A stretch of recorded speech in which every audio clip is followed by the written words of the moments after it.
Hello, everybody. How's it going? I hope that little intro woke you all up. Mate, hope so nobody was nodding off there waiting. How we all doing? Nice to see you all. Numbers are creeping up now. Had a few in early doors. Must be that Campbelltown thing again. Wow. Okay, so today's Campbelltown, I'm doing a wee bit different way.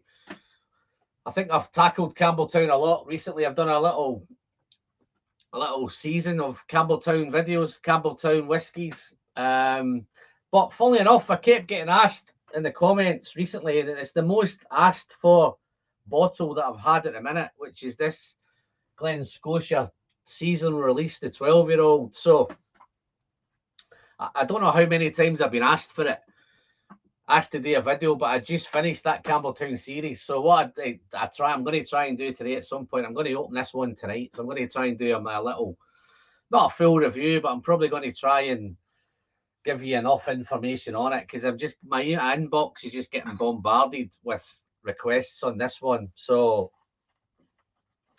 yeah, so I thought I'll have a wee go with that today. I'm going to try a few. I've got a few GLEN SCOTIAs lined up. Don't know how long it's going to be. I have my usual day off tomorrow, but it's the missus's birthday tomorrow, so I can't be too rough, and then I can't just lie in bed all day. So I'm going to have to at some point take her out and spoil her. So yeah, so thanks to the guys who have mentioned in the chat. Big birthday wishes to the missus. She says hi and thanks very much. So yeah, I'm going to do a quick roll call. The plan tonight is, I don't know if McAllen Fine and Rare's still there. How you doing, Doc? I did notice your little comment about Shenanigans, Doc. I know you know about Shenanigans, but it's just my little play in words. Because I'm doing it from the shed, it's now called Shedanigans. So I hope that makes sense to you, my friend. Hope you get that now. So let's have a little look, see who's in. I've got, I think on the last live stream I had Roy in, so big thanks for Roy for popping in. But I had Marty from Whiskey Nose who popped in, who had a wee bit of an emergency and had to get off. So what I'm going to do, I'm going to try and bring Marty in for a little bit. I don't know how we've not planned this, we've not discussed it, we've not done whatever, so I don't know how he's fixed for GLEN SCOTIA. I might do a little bit in between, maybe talk a little bit of, I think Marty wants to get into Scotch whiskey anyway, so I don't think we'll go down the Bourbon road today, but we never know. If I think I might have just missed, let's have a look. So yeah, first one in was no Rolex, no sex. Thank you very much, mate. Yeah, I don't think we're going to get a 7-hour live stream tonight, my friend. Who else was in next? Molasses was in. He's going to spend the next couple of hours. He's got a dinner date with the missus. I know what that feels like, my friend. DJ Beacon, nice to see you, DJ. Oh, he's had a few margaritas at lunch. Nice. Soren SRN was in. Nice to see that. Yeah, you're right. Got to keep the wife happy. Paul M's in. Thank you very much, Paul. Mrs. said thanks very much. Same to you, Tin. Dummer Pass. Thank you very much. The Dram Yankee, here we go. Dram Yankee's in. No poker today, Jerry. No. I think I might have missed, where are we? I think I might have missed a super chat there from Whiskey Lover Society. Thank you very much, Gerard. When I get around to pouring on the first dram here, mate, I will toast your good health to that one. So thank you very much, buddy. Thank you very much for your generosity. Yeah, McAllen Fine and Rare, he's asked me about the Shedanigans, so hopefully I've answered that one, Doc. Let's have a look, see who we've got. Have I missed anybody there? Yeah, good to have you in, Doc. Donna Pass and DJ and Paul are all talking. Highland Hamish, how you doing, Hamish, up there in Inverness? How's it going, buddy? And I've got a couple of the Manchester boys in. I've got Gabriel. How you doing, Gabriel? And I've got the Flying Hussar as well. How you doing, Bart? You okay? And there's Gerhard. Yeah, you doing, Gerhard? Cheers, buddy. I think we're Ian Cockcross, and I've got a few Manchester boys today. There's James Morgan. How you doing, James? Nice to see you, mate. How are them samples going? Have you managed to tackle them yet? Oh, here's one about samples. Here's a story about this one. How you doing, Frankie? Nice to see you, buddy. I sent Frankie some samples on the 3rd of August to the States, and they've just arrived. So that's been a... We actually thought we'd lost them at one point, so I'm glad to say that Frankie's finally got them. You maybe let us know if he's enjoying them or not. So just drop in if you're enjoying them samples or not, Frankie. But nice to see you. Thanks for dropping in. There's the Whiskey Wanderer. How you doing, John? Nice to see you, mate. Whiskey knows. Oh, he's on his way. So yeah. So I'll hold the fort until he turns up. Oh, how you doing there, Sandro? Nice to see you, buddy. How's it going? And Kenneth Roberts, how you doing, Kenneth? I'm not sure if that's a new name, buddy.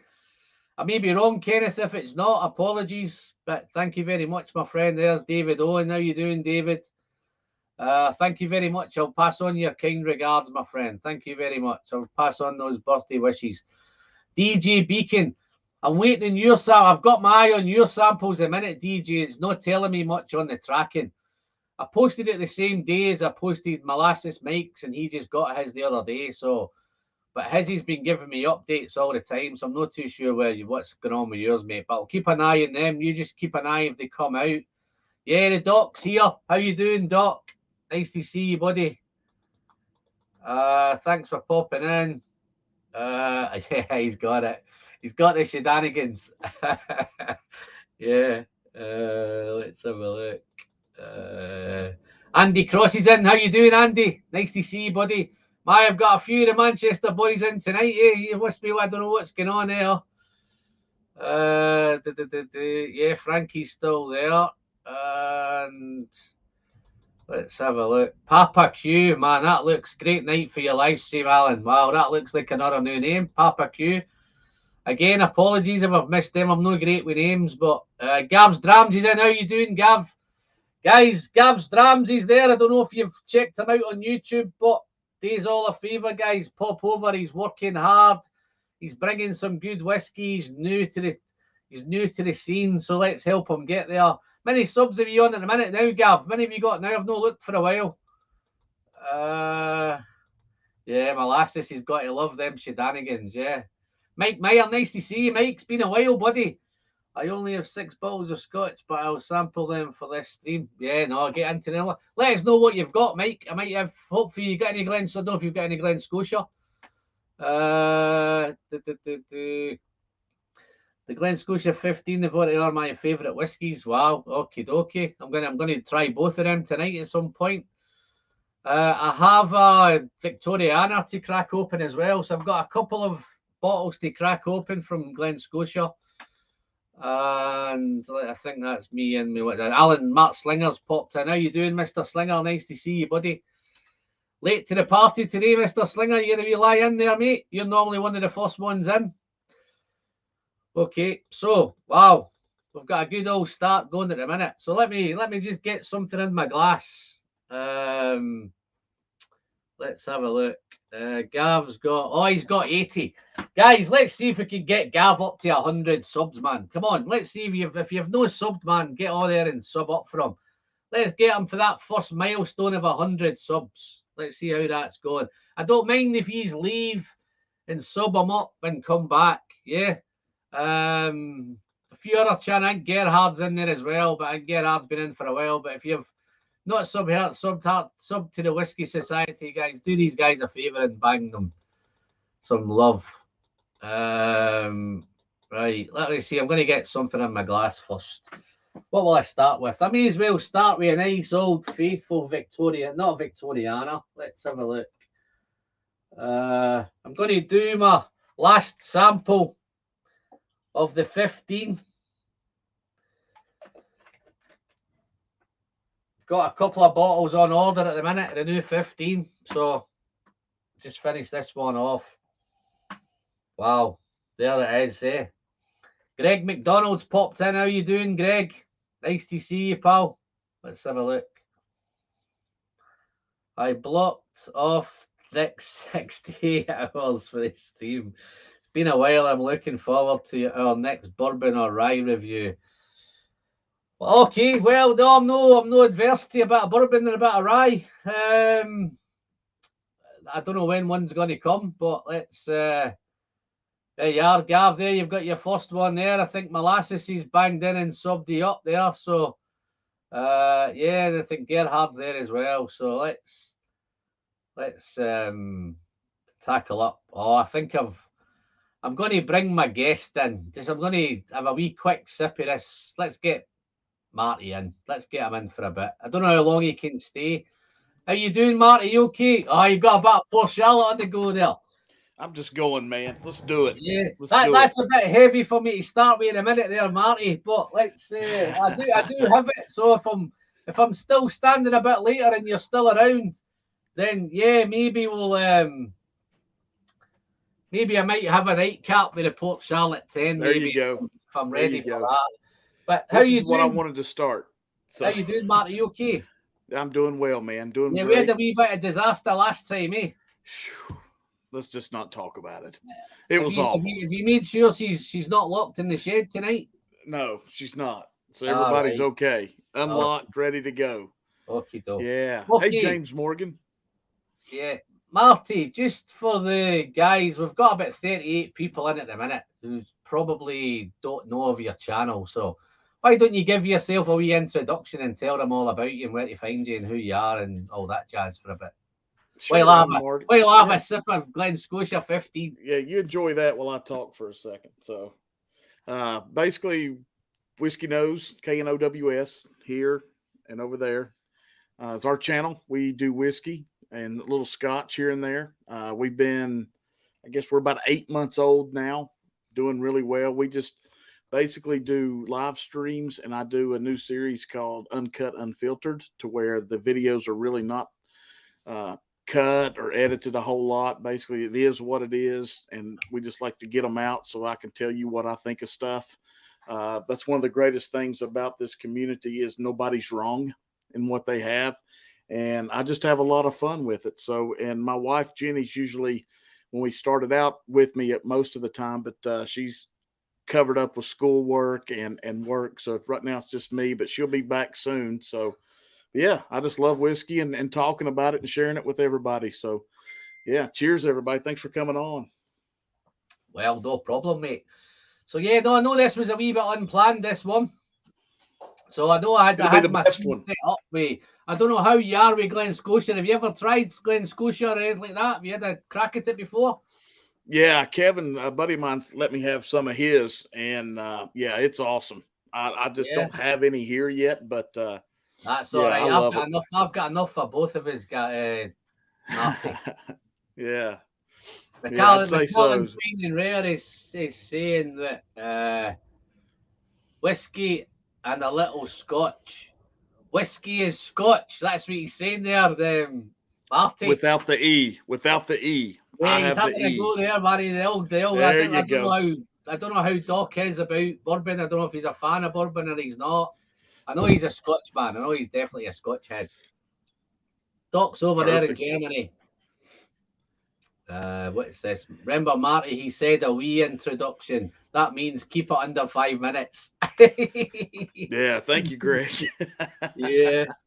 So, yeah, no, I think a couple of the guys are in from your channel. I think James pops into yours a bit, and Greg definitely popped in, didn't he? Yeah. Whiskey Street Al's popped in. How you doing, Al? Nice to see you, buddy. Who else? We've got a few here, for sure. Yeah. No, that's cool, mate. Yeah. The same tonight, obviously, Campbelltown is very close to my heart at the minute. I think it's Glen Scotia has always been, the 15 has always been my kind of go-to, my kind of, if I need something just to cheer me up, and if I'm feeling a bit down, and the first one I tend to reach for is the 15. So I've just noticed tonight when I was doing this stream that I've only got a couple of samples left of it. So I've just quickly ordered a couple of bottles to get them replaced. So, but I've got lots of Glen Scotia to try. I've had loads of samples sent to me, so there's some really interesting stuff that I want to get into. So hopefully it's not going to be too boring for you. No. I'm learning, man. Keep going. Feel free to dip in, dive in, do whatever you want to do. I'm just going to tell you a few things about. Well, I'm not going to tell anybody anything they don't know about Campbelltown, but But Campbelltown is one of those fantastic regions. In fact, it's probably my favourite region at the minute. I know some of the guys in the chat might be the kind of Pete heads with the Port Charlottes and the Brook Laddies and the Lefroigs and all them. But in my opinion, Campbelltown gives it every much a run for its money. I think it's a wee bit more interesting. I think there's enough on there with the Springbank, Kilkerran coming in now as well. But I think with Glen Scotia, it was always the one that it was always the bridesmaid. It was never the bride. You know, it's in the shadow of Springbank. I mean, that says it all. Yeah, I remember maybe 10, 15 years ago, it was a right old ugly duckling. Nobody, listen, it was bad, Marty. It was bad whiskey at the time at Glen Scotia. The place was, if you went to visit it, you'd think it was condemned. It was that bad. But now I think Loch Lomond Group have taken it over a few years ago. And it's just gone from strength to strength. So everything that I touch from Glen Scotia at the minute just seems to be nailed on. I actually think the Glen Scotia 15 did particularly well during the Oswas. I think the Victoriana definitely did particularly well for a non-age statement whiskey to get that far into the final of the best whiskey. I think it was fantastic. I think Andre's popped in. He's just poured a Glenfarclas 18. So yeah. So what I'm going to do, guys, I'm going to try and get through as many of these Glen Scotias as I can. Still keep me upright. I'm going to listen, responsible drinking and all that, you know. So I'm not going to. If you notice, I haven't got the Doon the Hatch t-shirt tonight. So it's all about the sharing tonight. I love it. So yeah, Gerhard's just ordered the Victoriana. Thank you very much. Yeah, Gerhard, thank you for that super chat, my friend. I'm going to have a wee sip of this Glen Scotia 15 on your honour. Thank you very much, buddy. What a way to start the night. What a way. Gorgeous. Tropical, treacly, toffee, vanilla, spicy, all of that. Pineapples. It's just a real nice, easy sipping. 46%, non-chill filtered. There's a hint of colour, but I've had it on good authority from a man in the know that they're looking at making it natural colour. Just a quick thing as well. I think they're talking about the double cask as well becoming. So the whole kind of Glen Scotia core range looks like it. They're talking about trying to make it all natural presentation, which is a big plus point as far as I'm concerned. With the Victoria are on a special releases. I've been reliably informed. The 18 is non-coloured as well. The Victoriana is non-coloured, and all the special releases are all natural colour. So they're almost there. I think we've only got a couple to sort out at Glen Scotia. Not sure if anyone's in tonight from Glen Scotia. I did send them a little tweet to let them know I was going to be talking about Glen Scotia. So I'm not sure if anybody's around at the minute. I've not saw anybody around at the minute. And I'm not really expecting anybody. Here we go. Let's go to your bourbon here for a minute. The whiskey fan, I finally gave up drinking bourbon about 4 years ago after I tried about 60 different ones at that time, including many very expensive versions. So yeah, maybe the doc's not feeling the bourbon, Marty. It's okay. That's why we have other things. I'll tell you my quick take on the bourbon. My quick take on the bourbon, unless it's high proof, I tend not to get it. I don't probably get the kind of the lower proofs. You know, the Eagle Rare, I can just about get it with the Eagle Rare at 45. But I love the Elijah Craigs. I love the higher proofs, Knob Creeks. Yeah.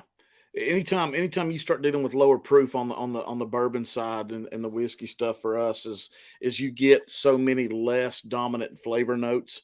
Okay. So that's what turns a lot of us whiskey guys up to the higher proofs is you get those notes, you get multiple things, especially as you aerate it, let it work. you start getting other things. So it really makes a difference. So lower proof stuff is pretty much self across the board of you might get 1 or 2 notes. You might get a little bit of barrel, maybe not, then on the palate, it's softer and it's nice. And it's nice to start evenings out with 80 proofers and stuff like that. But if you really want, to me, the flavor, you've got to dive in. And that's why on the Scotch side, I love heavy peated Scotch. Yeah. I love getting through it.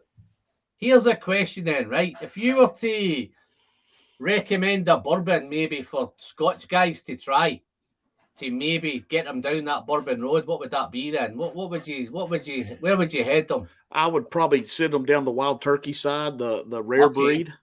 Yeah. I think that did well in the Osweiss. I think both Wild Turkeys did. The 101s and the rare breed. To be happy enough, they're readily available here as well, both of those.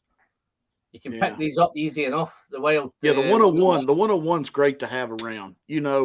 It's easy. And when you put 101 in a blind, it may just sneak up on you and do really well. It always has. There you are, Marty. The doc's saying, but just keep sending the empty casks. We'll do it, buddy. He likes those empty Cheers to you, casks. Man. Yeah. No Rolex is saying rye all day long rather than bourbon.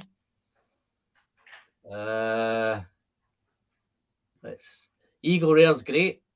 No Rolex likes his Eagle Rare. I've got a bottle of Eagle Rare here. And I must admit, my first, I don't know if I've told you this story, Marty, but my first ever bourbon that I drunk was the Elijah Craig Barrel Proof. Yeah, that was my first ever bottle. I've got that. That's 2 rows of them, actually. Yeah, I tell you what I've went through, Marty. I've went 2 or 3 of these. Oh, that's gorgeous. I love to have that bottle. That's a beautiful they were the bottle. old ones. So I've went through 2 or 3 of those bottles. Yeah, it's a great bottle. I'm just trying to catch up and see. I think somewhere last week I tried Lafroig 10 last week. Dry, enjoyable. Dram Yankees a wee bit. He's does both. He's a kind of bourbon man and he's really getting into his Scotchies at the minute. I've got a little live planned with Jerry. Well, a little kind of secret live planned with Jerry on Tuesday night. So have a wee drinking session on Tuesday, Jerry. Wild Turkey, one nice bourbon. What's the whiskey straight? Al likes his bourbon as well. One is a must for on every whiskey shelf, in my opinion. Yeah. So no, let's okay, another one here. New Riff. Just bought New Riff straight bourbon. And Gav's Drams is 4 Roses. So yeah. So we've got some guys in who they can take the bourbon, Marty. So don't feel you're in the wrong company tonight, my friend. Oh no. Listen, make you very, very welcome. I'm sure they've already subscribed to your channel by now as well. Anyway, so guys, I appreciate how you it. doing on subs? You've hit that 500 now, haven't you? Great with low proof. There's been some kind of simple bottle. I haven't seen it in Texas. Oh, really? Wow. Huh. That's crazy. 101 should be around all the time. And maybe it's one of those states that's just not up front on receiving it from the distillery because of the actual distribution is crazy how this stuff works. We can get that here, Marty. That's all over the place here, that Wild Turkey 101. Yeah, it's just on your subs, mate. How are you doing in subs? You've hit the 500 now, haven't you? Yeah, we hit 500, I guess, some point last week. Let's see if we can get you to 600. Oh, that'd be awesome. We're at 502. That'd be awesome. Thank you, Alan. To me, it's more about the friends, man. Absolutely. And doing stuff like this. Well, I've been watching a few videos lately, and they tell us it's not about the subs, it's about the content. So it's all about the content. The subs just come naturally, my friend. You'll find once, in my experience, you'll find once you hit that 1,000, it's the hardest to get there. Once you pass that first 1,000, it's plain sailing. And you don't really care after that because there's enough people here who you can get into on your chats and chat up with, and there's enough friends that you'll get to know throughout the world. So looking here, I think there's guys from all over the place here at the minute, and that's the beauty for me. And I love it. That's how we met each other, yeah, absolutely. Like so I think it's great. Andre likes Buffalo Trace, Yeah, man. and Wild Rocky would not. Papa Q would not have graduated without Wild Turkey 101. That's awesome. So Yeah. And then another one that I love a whole lot, I don't know if you can see it up here, is the Kentucky Spirit Wild Turkey on the top. Yeah, I have had it. The Dram Yankee was lucky enough to send me a sample of it. Yeah. Thank I you, have Andy. done it. Yeah, I love it. And I will blend. I've done it with Bobby from Bourbon Battalion multiple times and Anthony from Bourbon Neophyte. We will blend the rare breed and the Kentucky Spirit 50-50. And it's, yeah. You know what I like blending? I like blending the rare breed with the 101. Oh, not tried I love that. the 101, right? But I think with the extra ABV on the rare breed, I just pop a little bit of rare breed in it as well, and it just gives it that. Because I'm starting to like them at higher. The higher, the better. Yeah, I love that plan. So the higher proof. So yeah, no, I'm having a bit with that. So yeah, no, this 15 is just getting so good. Guys in the chat, just a little question: who's never had Glen Scotia 15, man? Is there anybody in the chat who's never tried Glen Scotia 15? I don't know if mine was what I had was the 15 or not, but I want you to talk about it so that way I'll know. Well, I think the 15 is, as I say, it's the one that I've bought most of.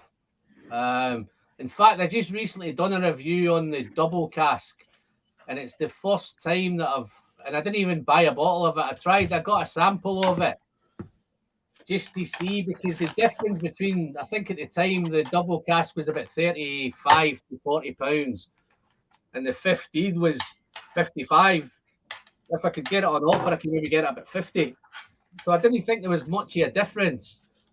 Oh, Andre, you need to do yourself a favour. You need to find a bottle of Glen Scotia 15. Just as a disclaimer, guys, I'm not working for Glen Scotia tonight. So it's just purely, I'm not being paid. This is not a paid production. This is just me being a Glen Scotia freak. I just love this stuff, man. And see, Campbelltown, I'm all over Campbelltown in a minute. A big Glengyle, Kilkerran, Springbank. I'm loving Springbank, but it's just getting so hard to get a hold of the Springbank. That's the problem with that. The secret is out. The secret is coming out. I think if I was being honest tonight, guys, I think a distillery to watch is Glen Scotia, and I'm going to try and highlight that tonight because I've got a few. I've had a few samples sent that I've not tried, and I'm just going to put it out there to see if anybody in the chat has tried these. But there's a couple of special ones here. I've got the Campbelltown Festival Ruby Port. I've got a vintage release. I'm not too sure who sent me this. I think this might have been Luna Aaron that sent me this. I'm not too sure though. I haven't got a name in the bottle, but it was a vintage release. 700, and it was bottle 717 of 1200, and it was 2000. It's about 18-year-old. This one, 46% refill bourbon, so that should be quite nice. That one as well. Let's have a look. I must admit I haven't opened it yet, but it's in the cupboard. James, do us a favour, man. What is it doing sitting in the cupboard? If there's ever a perfect opportunity to crack that open, surely it's tonight. And I can share one with you. Let's have a look. Glen Scotia is 15 as well, worth buying. Also, the double cask, both good. Yeah, the double cask, I enjoyed the double cask, and I think if you can get it on the lower end of £30, then yeah, definitely, it's real nice. I was a wee bit surprised actually with the double cask. It kind of, the 15 is just the one to beat in a minute. Let's have a look. Need to buy my first Glen Scotia. Never had them yet. Whiskey Wanderer. No, John, you take your time, mate. We're going to get you to Glen Scotia yet, mate. Just you stick in with that Bunnahabhain 12. Some of the ones that the guys in the chat are telling you. John's just joined our little whiskey WhatsApp group we've got. So he's kind of newbie to whiskey. So let's not get you running, John, before you can walk, my friend. But yeah, we'll get you there one day. Don't worry. Let's have a look. Oh, James Morgan's going to open his Glen Scotia 15. The Scots and the Irish invented whiskey. Us Yanks just came along a couple of 100 years later and perfected it. Yeah, well. I'm glad you said you were just kidding on the end there, Greg, because I was just going to delete you from the chat. Only kidding, buddy. Oh, here we go. Is Glen Scotia 15 much better than Kilkerran 12? Well, no, that's a fantastic question, man, because both of these, the Kilkerran 12 is probably my go-to Kilkerran.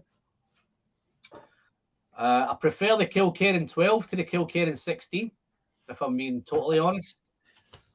And I'm well stocked on the Kilkerran 12.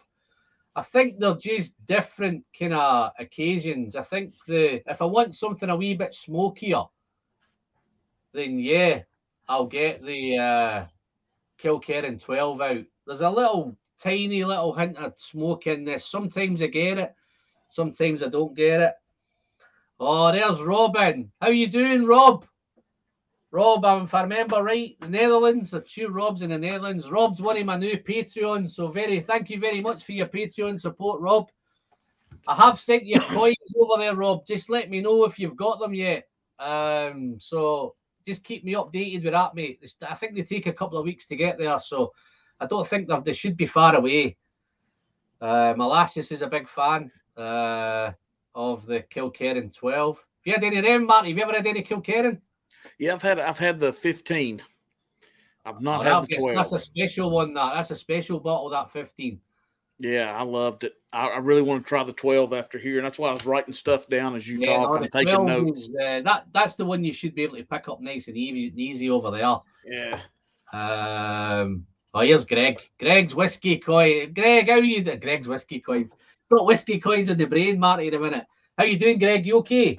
It's hi, Alan. Double cask all the way for me, or my old bottle 1990s. I've opened my last bottle yet. Yeah, no, Greg's this is what you would call. See, we don't call ourselves experts, Marty. We're just enthusiasts. But I would put Greg in the expert camp. I think Greg's an expert. Cheers, Greg. Yeah, absolutely. Yeah, no coins there. No. That was just a flippant the tongue there, Greg. Just caught me there. Good evening. Yeah, wow, that's half an hour gone already, man. How's that gone? Wow. Kilkerran heavily peated. Yeah, no, listen, guys. The Kilkerran heavily peated. I'm a fan. That's probably, if I was putting it up there with my favourite peated whiskies, I think that's one of the ones so far. I'm hoping that the Victoriana again kind of jumps back into the lead. It's been a while since I had the Victoriana, and I've had 3 different batches of it. Yeah, Molasses is right. Greg's a professor of whiskey. I don't know if you've checked out Greg's channel, Marty, but Greg's a bit of an expert going around there, man. Yeah, I'm writing all this down so I can do all this. Oh, yeah. Greg, I'm not smart enough to remember. Yeah. Greg, Marty has a channel over in the State, the Whiskey Nose. He's just popped in for a little chat. You might want to pop over and have a look if you're into your bourbons. Maybe further down the road, Greg, you may maybe get into some whiskies, man, and do some scotches. Maybe. Oh, yeah, man. Yeah. Oh, yeah. Yeah, so, yeah, this is the batch 3 here, Mike. I think that might be, I'm sure I've got the batch 3 open at the minute. Yeah, batch 3, my friend. Oh, I'm not going to be drinking any Kilkerran tonight. You'll make me blush. No, you know, Greg.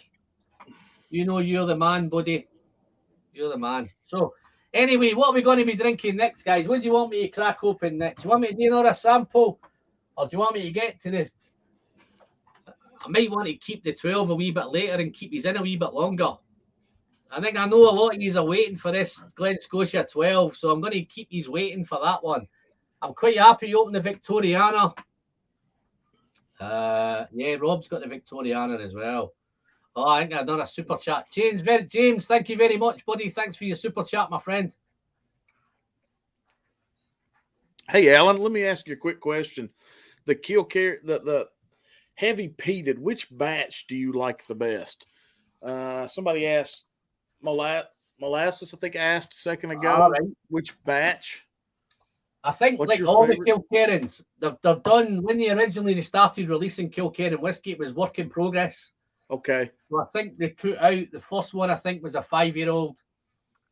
I've actually taken the bottles down tonight, so I've not got the work in progress ones up tonight. But it was 5, 6, 7, 8, and 9. Okay. So that's what they did. The first kind of 9-year-old was the last one they did in the work in progress. As they got the last 3 batches of it, the 7, 8, and 9, they did 2 versions of it. They did an ex-sherry cask and an ex-bourbon cask one. And the very, very last one was cask strength bourbon as well, which was awesome.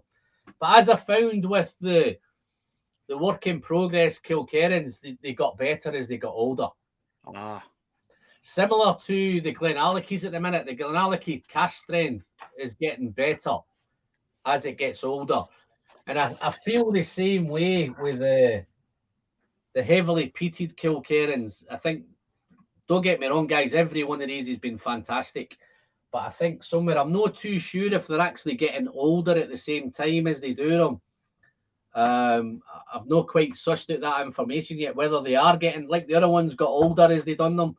I'm not sure if these are getting any older. I think this is just heavily peated. I prefer the heavily peated anyway at younger rather than an older peated whiskey, because I think it does lose a little bit as the peat gets older. Let's see if I can catch up on a couple of them. I've just had lost my train of thought there a wee minute, but sorry, it was my no, you're okay, mate. I forgot what I was talking about, but I'm going to try and catch up here and see if I can catch some of this. There's a few repeat guys. See, once we start talking about something, Marty, once they get into peated stuff, it's all about Lafroig peat now, and it's all about, which is great, man, because you'll pick up so much info in here.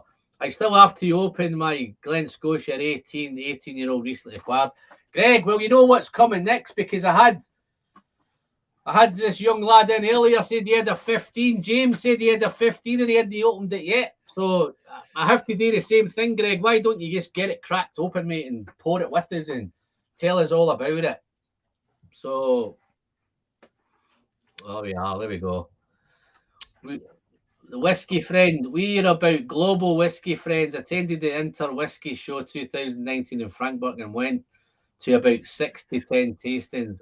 Almost unanimously, the Glen Scotia tasting was the best. Yeah, no, I think I just think Glen Scotia for me is just getting better. For me, it's a distillery to watch, guys. And to be fair, I think some of the guys I've spoke to recently have said that they've done the Campbelltown tour. There's no a lot to do on Campbelltown, guys. All you've got is Kilkerran, you've got Cadenhead, you've got Springbank, you've got Glen Scotia. And I think when everybody was talking about going to visit Campbelltown, it was all about visiting Springbank. Let's hit the Cadenhead shop. Nobody ever really talked about visiting Glen Scotia. And as I say, it was the ugly duckling. It was the ugly duckling at the time. And I think now people are coming away and they're not just talking about Springbank. They're talking about how under the radar the Glen Scotia was and how they've went and they've done the tour and they were so impressed with everything about it. The taste, it, the way it's set up, the beautiful. I have one of them as well, Marty. I think I've got. I do have that one, my friend. Old Spring. Yeah, no, Greg. Yeah, Greg put it in the comment. That's why I held it up. Yeah. Yeah, that's an old one you've got there. Yeah, I think what did we say, 16 or 17? What's that? 2000. Oh, there's a bottling code on the back of it. So let's have a look. I can't see it in this light. Yeah, that's probably about right. Maybe, yeah, I've got a couple. But yeah, no, I just think there's what's Greg saying here? Glen Scotia is great, but Springbank. Yeah, no, Greg, we're not saying it's the new Springbank. What we're saying is it's come from being something that nobody even went anywhere near. Even when they visited Campbelltown, they never visited Glen Scotia. Now they're coming away with a wee bit more, wow, I didn't even know that was there. Well, what a distillery, what a presentation, what whiskies, and the tastings are great. The bottlings now are getting fantastic. And if they go down that road now, Greg, and naturally present everything, then I can only see it going from strength to strength to strength. What's he saying here? Your guest is great. He has a real ideal. Indeed, Springbank 10. Yeah, no. The fantastic.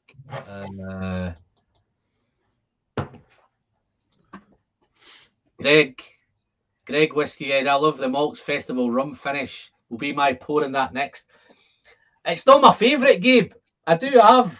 In fact, I haven't even got one. I've got one up here open. I thought I had a sample kicking around, but I can't find it. But I think my favourite was the Tawny Port, if I was being honest. Out of those 3 Campbelltown Festival bottles. In fact, I'll pour one of the festival ones now. I'm going to do the first Ruby Port Festival bottle. So that's where I'll go next. I've got a couple of I've even got a couple of SMWS ones here as well. So got them some real high proof, 59.7 and 59%. I've got a 9-year-old and a 10-year-old. So I've got a couple of cracking SMWS bottles as well to try later on. So I'll probably try them a bit later as well. But no, this what's the word I'm looking for? This kind of Ruby Port was the first Campbelltown Festival bottle. They have a festival in Campbelltown, Marty, every year. Yeah, I was reading. Yeah, the Glen Scotia 15-year rum finish, I think Greg was talking about, was a Campbellton festival from 2019. Yeah, I think that was. I wrote that down. I don't think it was as old as that. I think it was. This was 2003.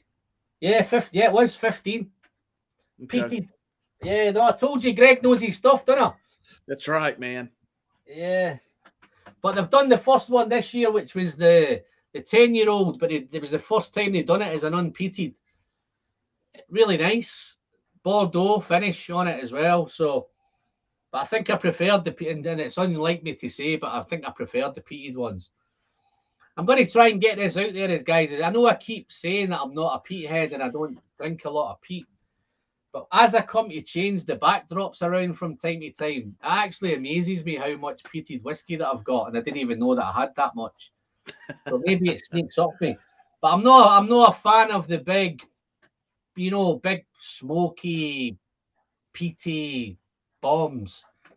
I like it when it's mixed into, integrated with something like this. So this has got the smoke in the background. It's got, it's peated. But it's got that beautiful fruity notes, that Ruby Port, those red berries, those cranberries, all that kind of sweet. It's sweet, it's spicy. I love a sweet whiskey, Marty. That's probably, is that a Boona you've got there as well? Oh, you got some stuff there, man. Yeah, I tell you what, we might need to do another stream at some point, Marty. We might do a Brook Laddie night instead of your. I'd love that. I would absolutely love that. I can do my Port Charlotte and my Brook Laddies with you. Yeah, I would love that. Yeah, no, this is cash strength as well. This one, 57.8 now, so we've popped up a little bit. Lots of red berries, cranberries, raspberries. The peat is beautifully integrated into the back now, and it's a little bit. What would they say? Pungent. It's a little bit going down that kind of veggie, but the sweetness just kind of overpowers that veggie. So the veggie's there. And I think if I left this in the glass a wee bit more, I think the peat would come through. And if I left this empty glass overnight with a coin on it, I guarantee when I come in the morning, it's as smoky as hell, this glass. Smoke tends to come through. But wow. So what's going on in the chat then, guys? Who's chatting to who? Scotia is clearly a much better deal overall compared to Springbank these days. That changed within a year. Oh yeah, James is into his 15. He's put some water in that already. Excuse me. Oh, no worries, Marty. Careful there, mate. Great mouthfeel on the Glen Scotia 15. I tend not to put any water in it, James. I just like it exactly as it is at 46. I think it becomes a wee bit more tropical and a wee bit more spicy with the water in it. And sometimes from time to time I get a wee bit more of the hint of the smoke with a wee bit of water in it. So, but yeah, real nice.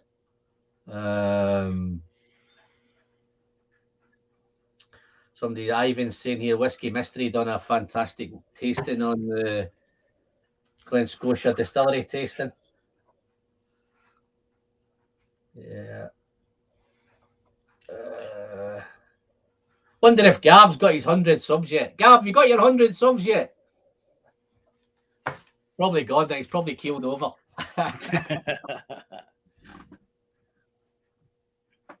Yeah, let's the what we're talking about, Matt. Where's the doc? Doc usually asks some good stuff.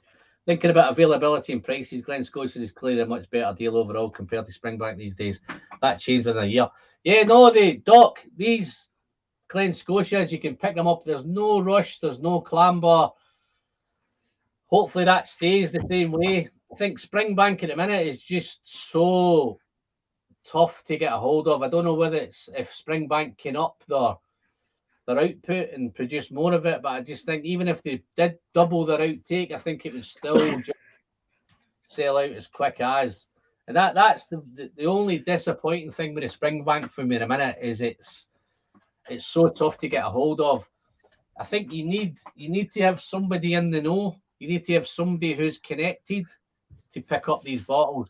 Luckily enough, we had a connection this year, and I managed to pick up the 12, the Kilkerran 16, the Long Row 18.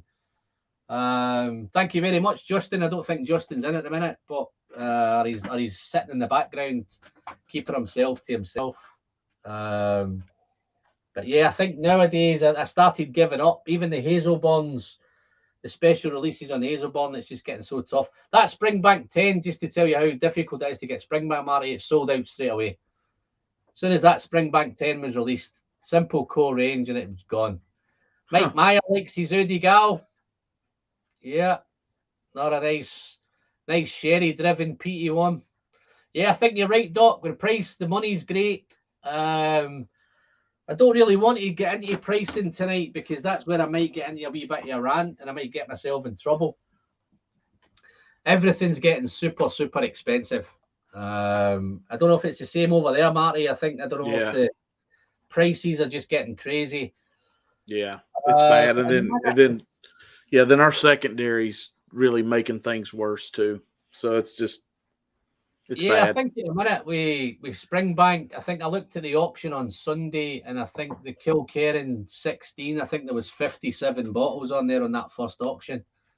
I think the Springbank 12, there was about 50 bottles in the Springbank 12. So these are guys who are just managing to get a hold of these bottles just to flip them. And to be honest, the Springbank 12 and the Kilkerran 16, I don't think they're making that much. I think when I looked at it, because there was 57 of them, I think they were going for about £50, £60, which is it's the same as retail.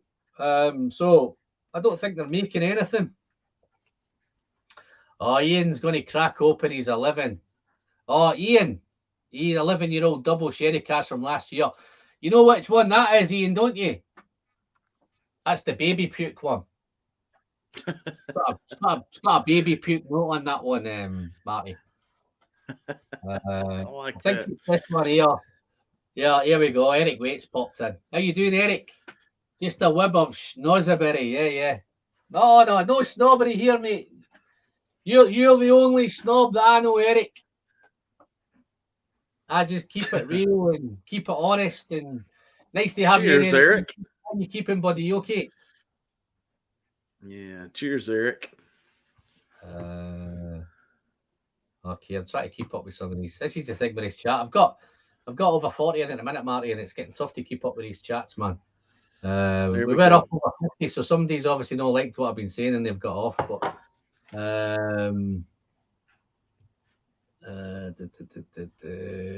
87 now he's got. Wow, okay. Still a wee bit you go to get him to that 100, man. Let's get him to 100.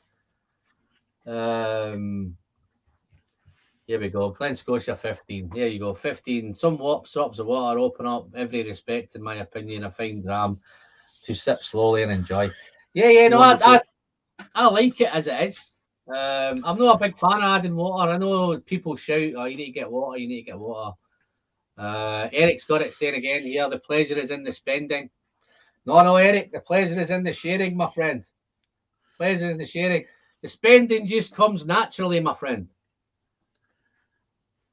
That's one thing I like to do on my channel, Alan, is when I do my videos is I'll do it neat and then I'll go right behind it and do it with a couple drops of water. Yeah, no, but I drink that much whiskey, Marty. It's too late. I've not got time to put water in it, man. Yeah, I like to do both comparisons. What's Rob saying? Rob picked up a few bottles of Springbank 10 for €49. More expensive than what I usually pay, but still worth it. No, yeah, Rob, I'd pay that for it, mate. I'd pay 50. It's about, yeah, it's around about the 40 odd pound here, but I think you're heading towards 50 now. Whiskey malt content. How you doing, Vlad? Vlad's got a channel as well, guys. If you've not already subbed, the best for me so far was the Rumcast Festival. You got on well with Gabriel. He liked the rum one as well. And my local store is a Hazelburn 14 sherry cask strength in their glass cabinet for more than a year. A bit expensive. How much is that one?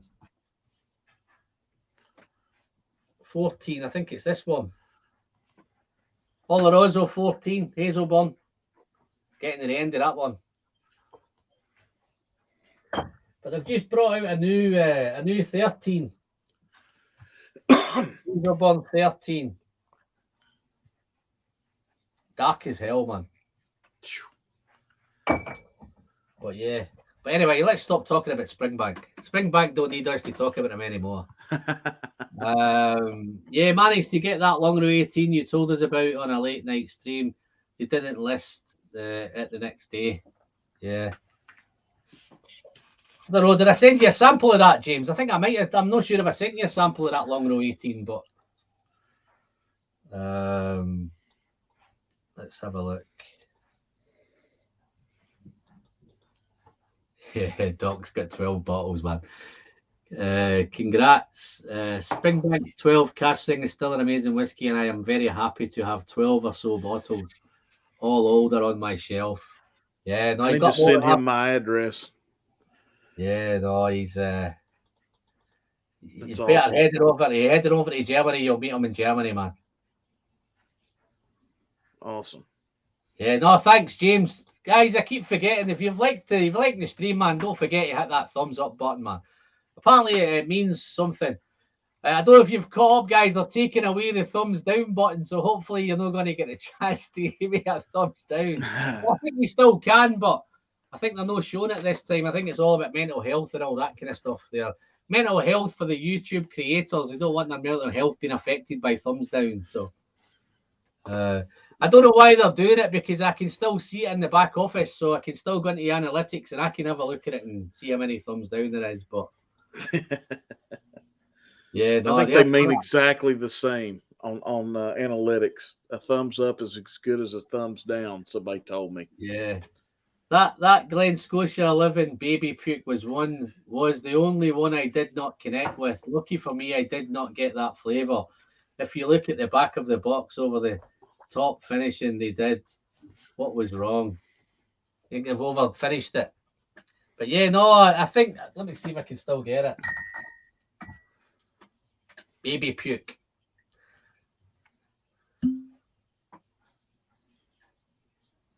No, there's no baby puke there at the minute, man. I'll get it when I pour it. So, yeah, so have you seen any Glen Scotia over your neck? Where in the States are you, Marty? Whereabouts are you? Are you in Missouri or something? Or? No, I'm in Tennessee. Tennessee, okay. Yeah. Nice. I'm on the eastern side. Ah, right. Tennessee. That near Jack Daniels and all that, yeah? Yeah, really close. Yeah, wow, okay. I don't know if I've showed you this. Have I showed you this? Uh-oh. You've got a treasure. Yeah, no, I got something for Jack. If I can find it. I don't know if I can find it. I had it out last time, but I think I've took the bottle as well. I got a special signed bottle as well from the master distiller. Is it Steve Arnett? Was it Steve Arnett? Yes. Yeah, he sent me a signed bottle. Or the Dram Yankee sent me a signed bottle. And they sent me one of those nice little barrel staves. It's all stamped with Jack Daniels and everything all over it, and a special invitation to Lynchburg. So That's awesome. So, let me know when you're coming. Yeah. So I've not had the chance to take it up yet. I think the Dram Yankee wants to try and do something. Yeah, Mecca, we were there yesterday. That's about an hour and 10 minutes from us. Wow. How you doing, Cameron? Nice to see you, buddy. How's it going? Cheers, man. Only in America because of the lots of chat going on here. The whiskey friend never met a community like the whiskey community, so friendly. No, you're right there, Gav. They'll be even friendlier, mate, when they get you to 100 subs. So anybody that's coming in late, guys, do me a favour. Pop over to Whiskey Nose and Gav's Drams and get him a sub, guys. Let's get Marty up to 600. You know that's never going to happen tonight, Marty, don't you? Oh, it's perfectly okay. Yeah. This is more fun than worrying about that. Gav up to 100 though. Say again.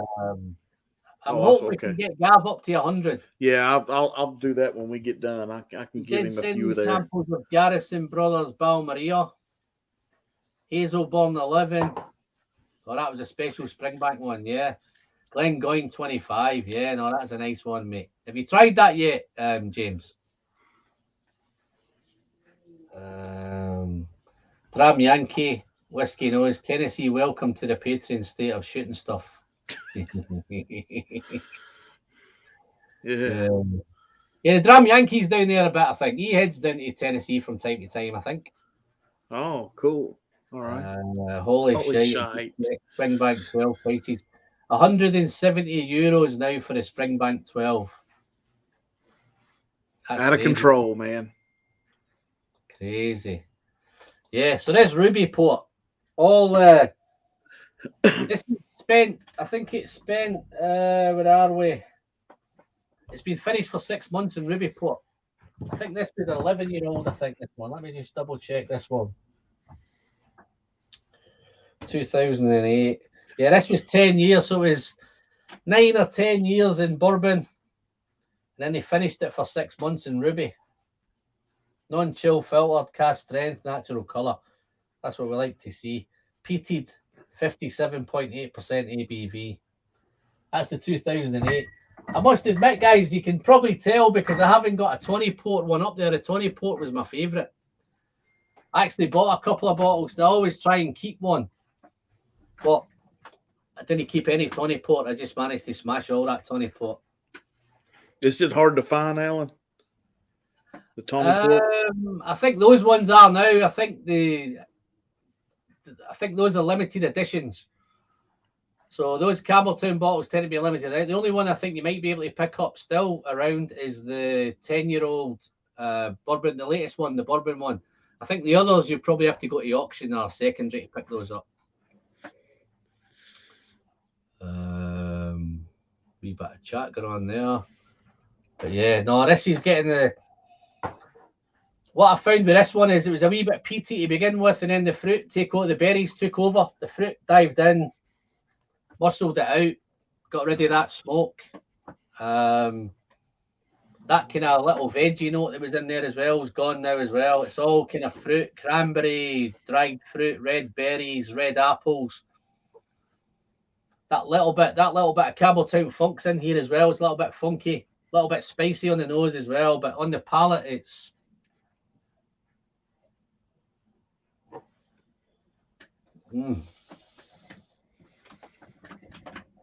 wow. Spicy up front.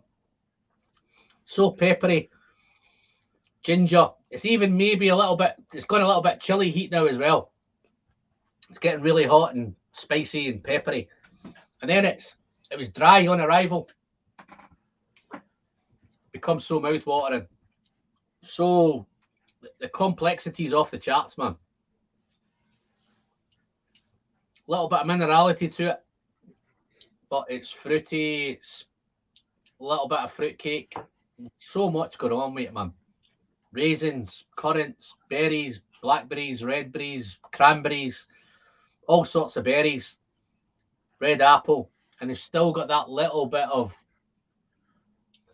vanilla and toffee in there as well, man. There's just so much going on with it. And it's the old adage, Marty, and I don't want to dive on and say that's the edge that Scotch has over bourbon.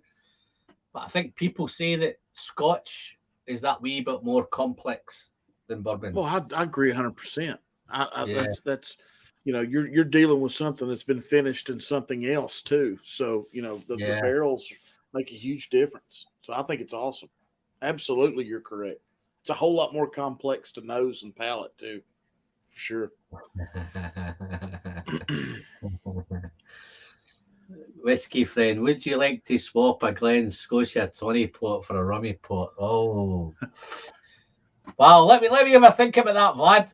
I know it's not been my favourite of the batches, so that may be something I might come back to you on. Let me have a wee ponder on that, and that's something I might manage to sort that out for you, man. For difference of mouthfeel and finish, I might try for a pay rise whiskey lover. Oh yeah, no, there's a conversation going on there that I've missed. All right, Greg, can he find your channel, Marty? Let me just have a wee look. Can't find your guest channel. Can you put his channel link? Can you put your link into the chat, Marty? Yeah, I think I just tried. Let's see if it pops up. Yeah. It should pop up there, I think. No Scottish whiskey. Not James. James could do it for me. Yeah. Okay. I think so. No problem. Yeah, thanks for letting me know. Greg. We'll get you sorted out there, buddy. No Scottish whiskey without bourbon. Yeah, that's the old saying. That's something the Americans say, isn't it? If it wasn't for the bourbon barrels, then we wouldn't have the Scotch, would we? Or we would just have more sherry barrels. If you mod him, he can. Let's have a look. It may not have put it up.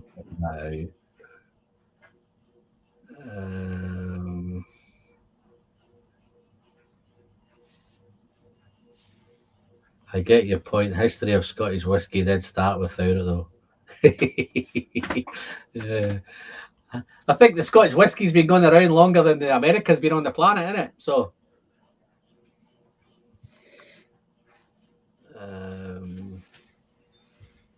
how do I do a mod on here, Marty? How do I mod somebody up here? You take, you go over on the right side of their chat, and there'll be 3 drop-down dots. You click those dots. Okay, let me. At the bottom, it'll say "Add Moderator," I think, or something like that. No, there's 3 dots. You say "Put user in timeout" or "Block user." That's what it's telling me when I'm. Oh, okay. Not letting me do that, man. Greg, I'll send you a link at some time, Greg, for the channel.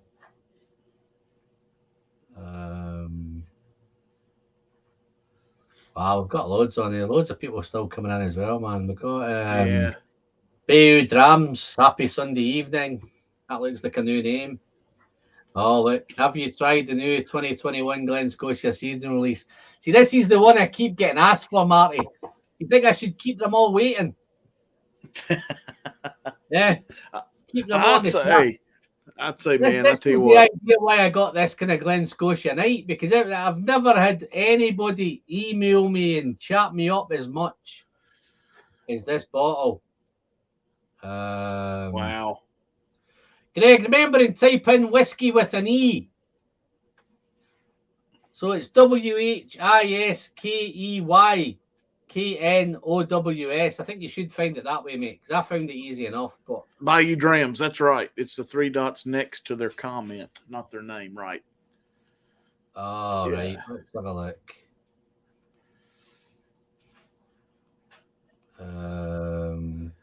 Yeah, it's on the right side of the comment. Yeah, no, that's the one I'm clicking, my guys, and it's telling me it's just coming up. Put user in timeout or block user. That's all that's telling me, man. That's the only 3 dots I've got. Are you looking at YouTube though? Don't look at StreamYard. Look at YouTube.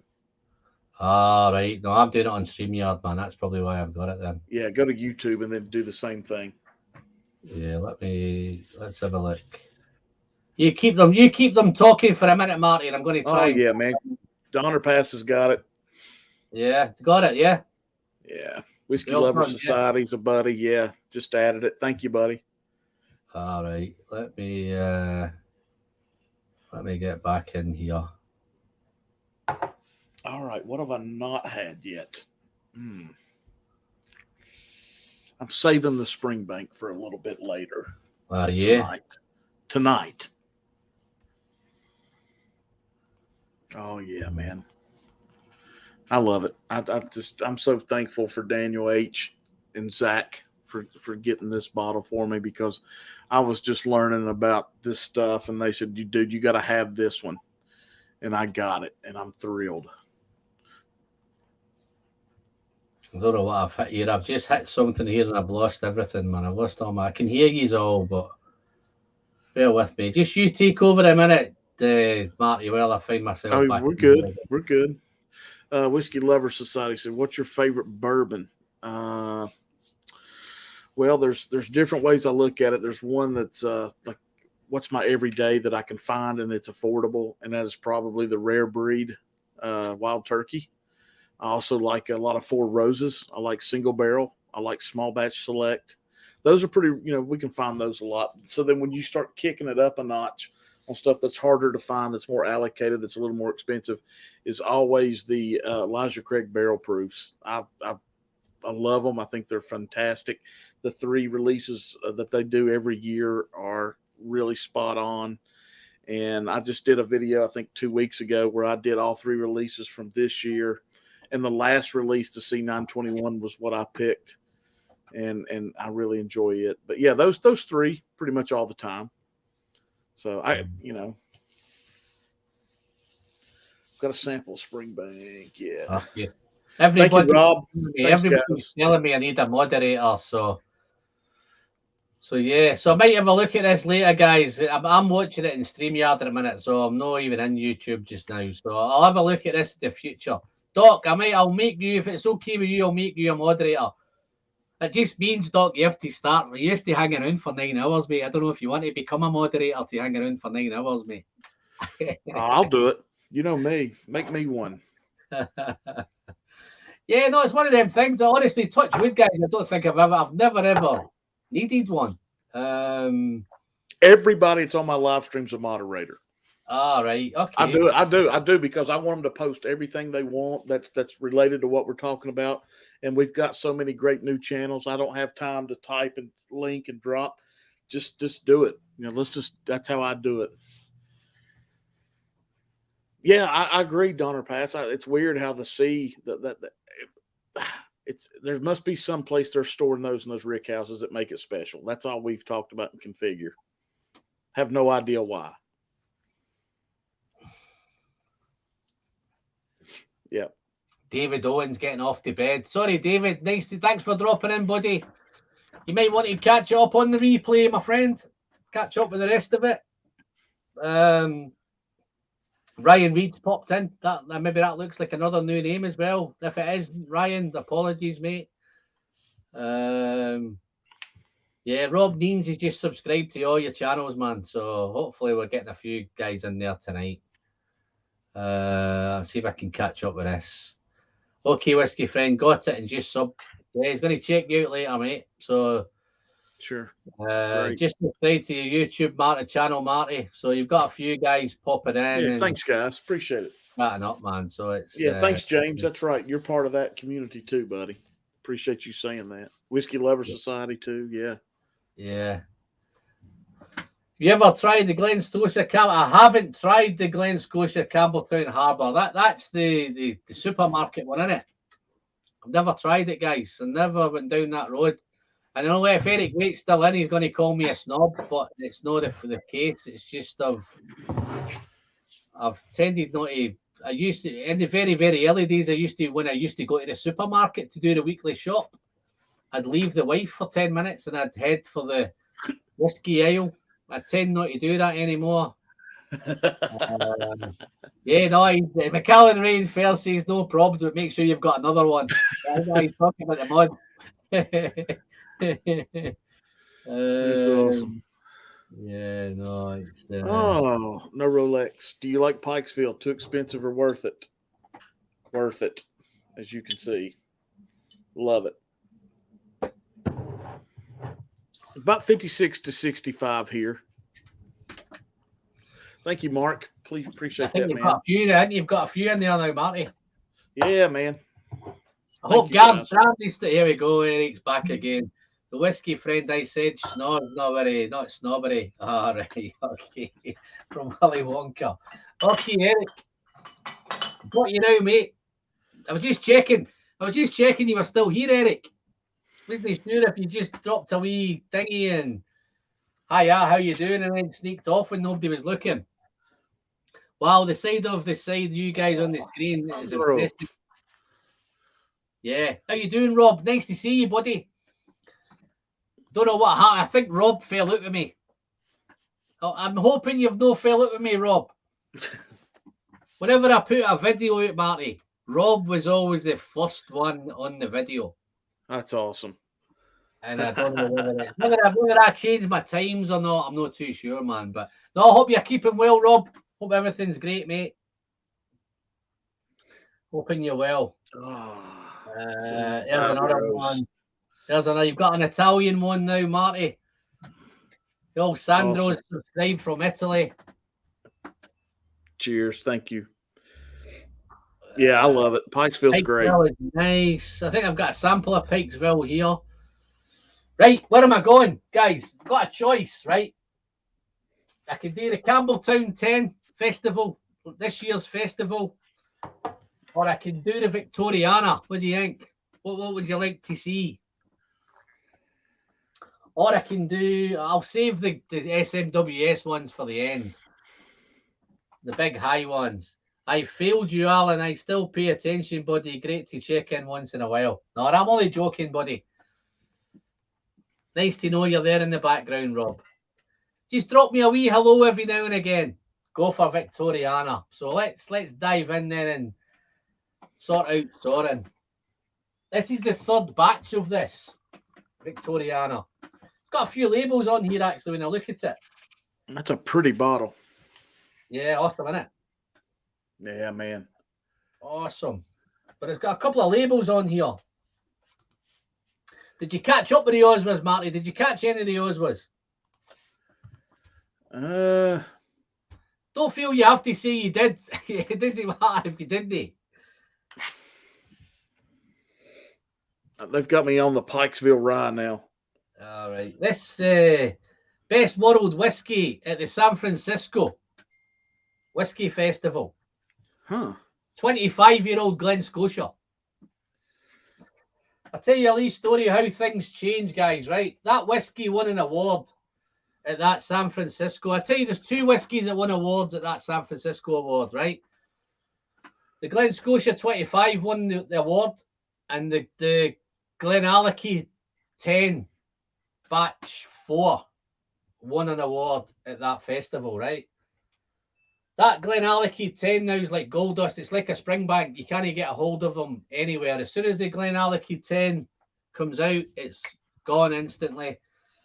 And the Glen Scotia, I did a review of 25-year-olds. The Glengoyne 25, the Glen Scotia 25, the Glencadam 25, and so on. Glenfarclas 25. When I reviewed the Glen Scotia 25, it was £250 a bottle. And I looked at one the other night on auction. Well, I looked at it not on auction, but I was looking through Facebook and I got a link for the Glen Scotia 25. £495, man. The price is double. Get two of them. Because it wins them awards, man. Wow. Let's have a look.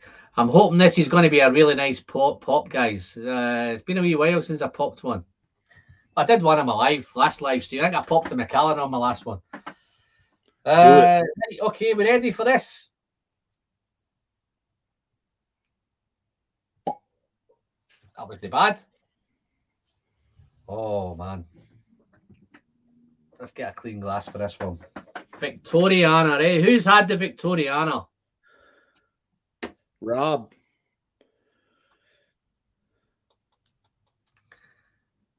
Yeah. Yeah, I'm thinking about doing my awards show, the online Sherry Wine Awards. Yeah, good luck. Yeah, send me a link for that, Eric. I'm hoping I'm going to be busy that night. Oh, there's the glug. Oh, it's got a beautiful colour as well. I'm just wondering if I poured, is that too big a dram? Perfect. Is that perfect? Yeah. Here, go ahead and pour some in here. Yeah, I wish I could, mate. Yeah. So a couple of awards on here. It's gold, world's best. Got a really, really nice. That's the thing I find with Glen Scotia. It's got a really, really nice core range now. Right through from the double cask. I'll let that open up for a bit. A little bit of smoke there. What will I do for him? Where's Eric? Eric, if Eric's still in, I might cheer Eric up. Let's have a look. Don't know if I can do. You know, when you try to find things, you can't find them, man. Of course. I've got Eric's coin here somewhere, man, and I can't find it. Wow. Oh well, I'll just have to use somebody else's. There's a nice one. I'll use Trenny and C's. Guys, I don't know if you've subscribed to Trenny and C, right? But here's why I'm going to have a shout out for Trenny and C, right? Do you know who my very first subscriber was? I'm guessing that guy. Trenny and C. Up there. Look at that cool little coin there, Marty. It's a little bottle opener. I love it. I've got a few somewhere. Yeah, I don't know where Eric's is gone, man. Eric's is, and it's massive as well. I don't know how I've misplaced it. Well, until I break it.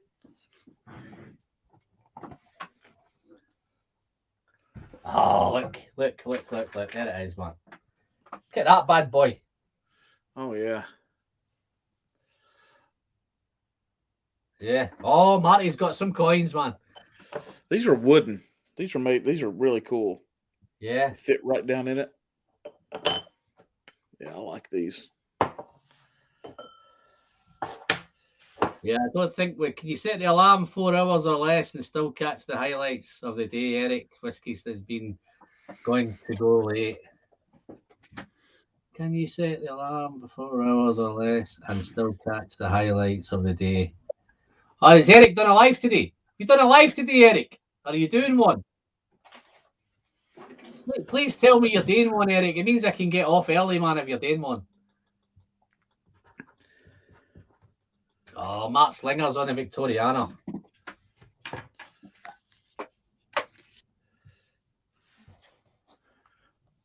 Wow, this has got that pungent, peaty. You still getting smoke? No, not so much smoke in a minute. There's smoke there, but it's not. There's that more kind of. It's a little bit industrial, a little bit pungent, but yeah, that smoke's in there. But it's that typical kind of Victoriana. It's that typical Glen Scotia. It's got the characters: sea spray, sea salt.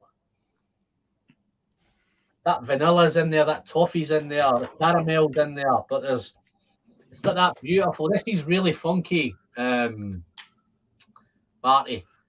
Beautiful, beautiful colour, and the legs are fantastic on it. I think the mix of this, guys, there's lots of different ages in this. I think it's got some young stuff in it. That's why it's got a non-age statement on it. But there's a fair batch of kind of 17 or 18-year-old stuff in this as well. So that's why they've got it out as non-age, and you can smell there's a little bit of age in there as well. Okay, I've got a few here. I've got Ankle Spanker. What a name that is, man. Eh? Who spanks ankles, man?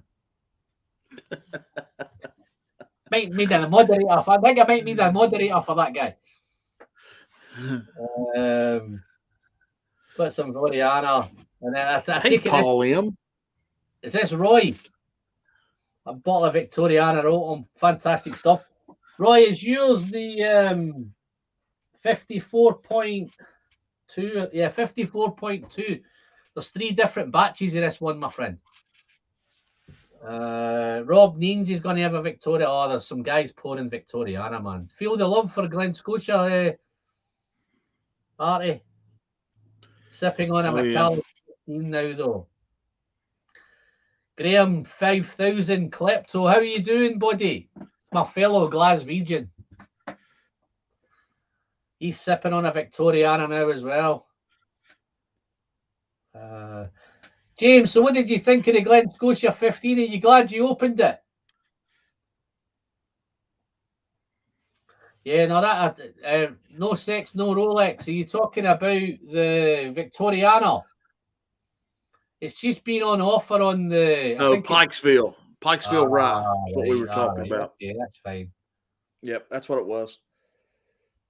Yeah, marriage of malts from 12-year-old to 16-year-old. I actually thought there was younger stuff in there than 12, but and I thought it was a wee bit older than 16 as well. But I'll take your word on it, Soren. Trenny and C are hilarious. You never checked out Trenny and C, Marty? I have not, but let me put that down. Check out them 2 guys, man. Them 2 guys will have you in stitches, man. They're up there in Canada, mate. Aha. Got it. Yeah, Trenny and C did a 2020 Survivor Edition coin set. Survivor, I like it.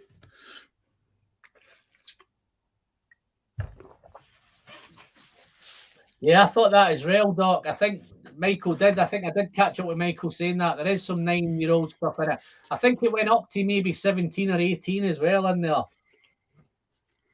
And there's Paul M. How you doing, Paul? Nice to see you again, buddy. I've been waiting. Cheers, Paul. Since the start of the stream. Cheers, Alan. Yeah. You've been a quiet man tonight, Paul, but it's nice to see you still there, buddy. I think I did give you a wee shout out at the beginning. Whiskey friend, are you using my coin for a doorstop? Yeah, no, it was way back in the back of the shelf there, Eric. I couldn't find it for a little bit, mate. I don't know how I couldn't find it. It's that big.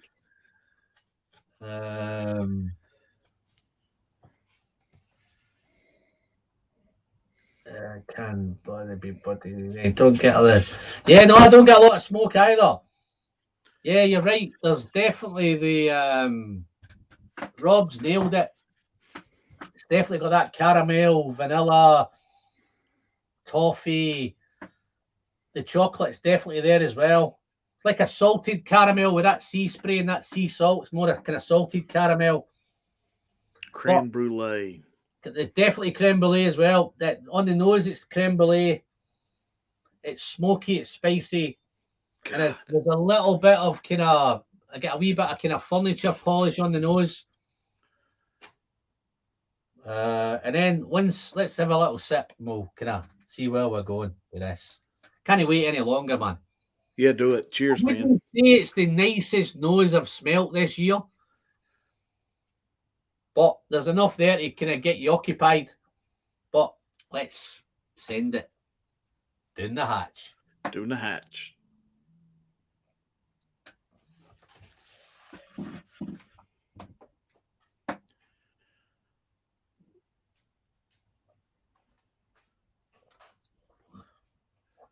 Wow. There's where the magic happens. Don't know if you can see those legs, guys. You see those legs? Oh, yeah. Yeah. Big, big, thick legs on there, man. That spices there, the mouthfeel.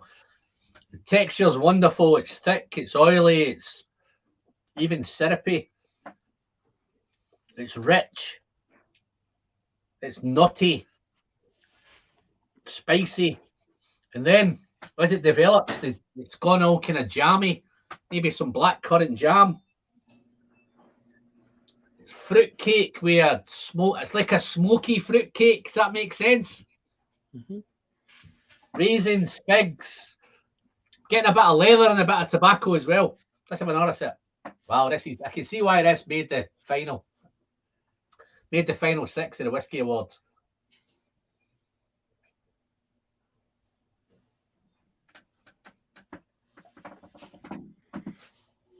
Wow. So nice. Picked this up for £55, Marty. Wow. On offer. Couldn't resist it.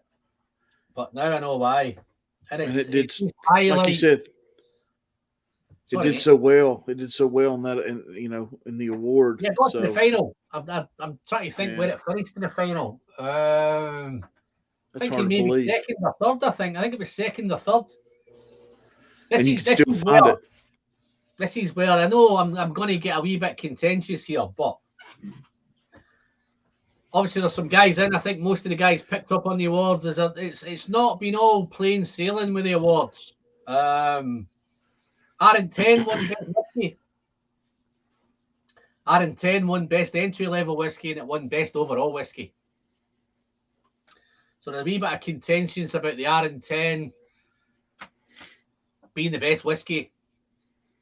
I think we had 24 contributors. I don't know the story, Marty. There was 24 contributors, YouTube contributors. They were the panel. They've picked a load of whiskies, narrowed it down to the 6 categories. There were 8 categories, I think. Narrowed it down to the final 6 in each category. And R&10 swooped the awards with best entry level and best overall whiskey. This made the final of the best whiskey, single malt Scotch whiskey. And it was a non-age statement. So that was a big statement on its own for that to get in there. But it's beautifully presented, natural colour, non-chill filtered, all the beautiful things. But I think those awards, it's thrown up a little bit of controversy because not everybody thinks the R&10 is the best whiskey, and not everybody thinks the Victoriana is the best whiskey.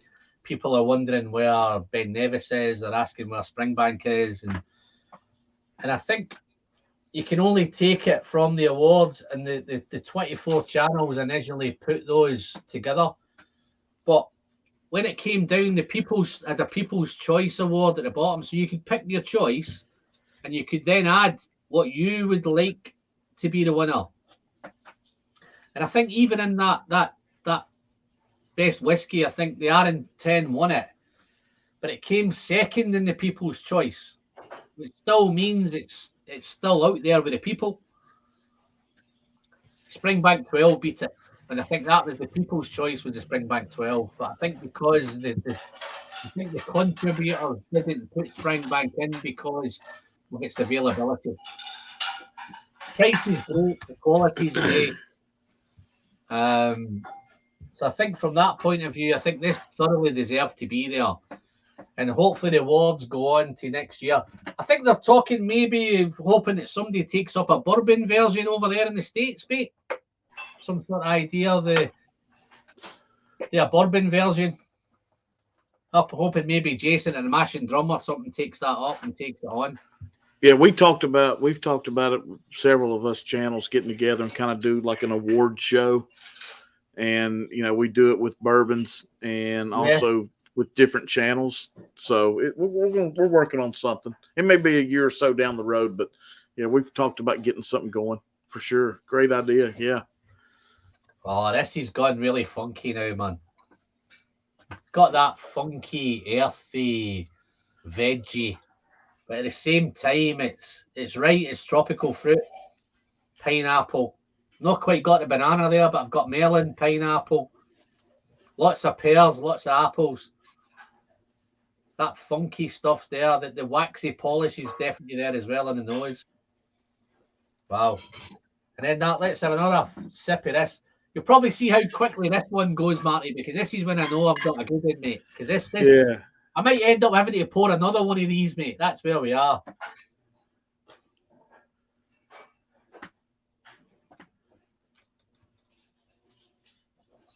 Wow, that's so nice, man. I'm going to pour another one of these, and I'm going to add a wee bit of water to this later on as well. So, see if it gets rid of that funk. I don't want to get rid of the funk, mate. I like the funk. I just want to see if it changes it anywhere, if it brings out more tobacco or more leather or makes it more smoky or makes it sweeter. I'm going to pop a couple of drops in that.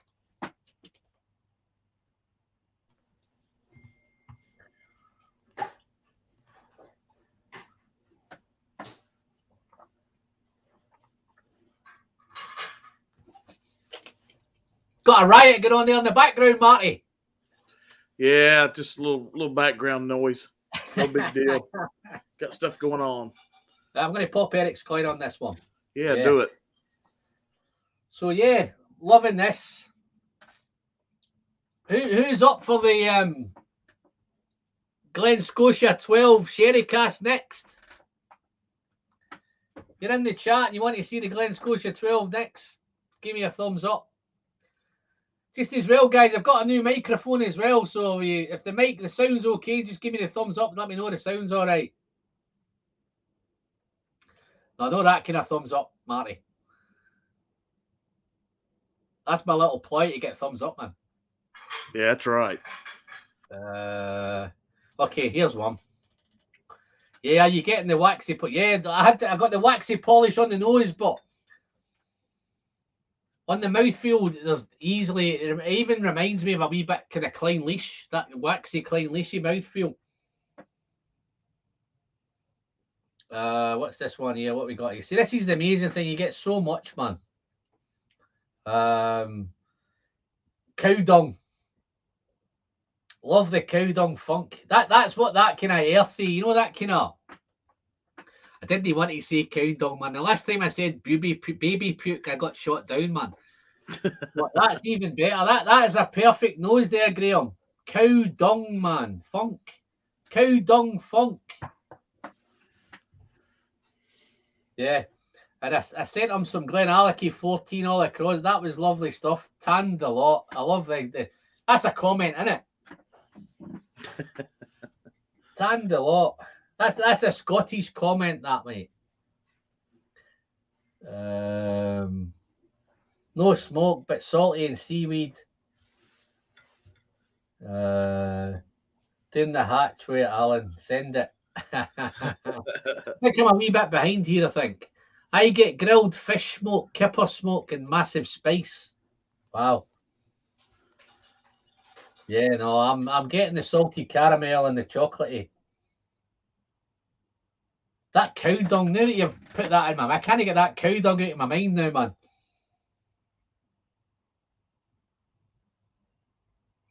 man. Greg's asking me about the Springbank took first and second place for the People's Choice, the cast strength and the 10. No, I think it was the RN10 got second, Gerhard. Pretty sure it was RN10 got second. No Springbank 10. I could stand corrected though. Bourbon whiskey knows bourbon channels have exploded so much recently. You guys could do an online awards show and probably get an even bigger number of people voting. Hope you do. Yeah, I think they had 3,000. I think they had 3,000 people voting on this one, Marty. Wow, that's a lot. Yeah. No, Greg's not feeling the Victoriana. I like Victoriana, but it wouldn't be anywhere near my best whiskey of the year.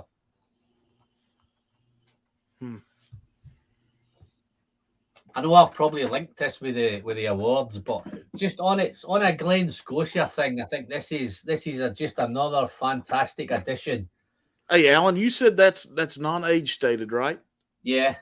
Does it have any type of oil on the palate? Well, it's oily, man. Yeah, it's super. It's oily and waxy, and I think that's coming from the older stuff. Oh, yeah, sure. That's why when it said non-age statement. Yeah, it's definitely oily.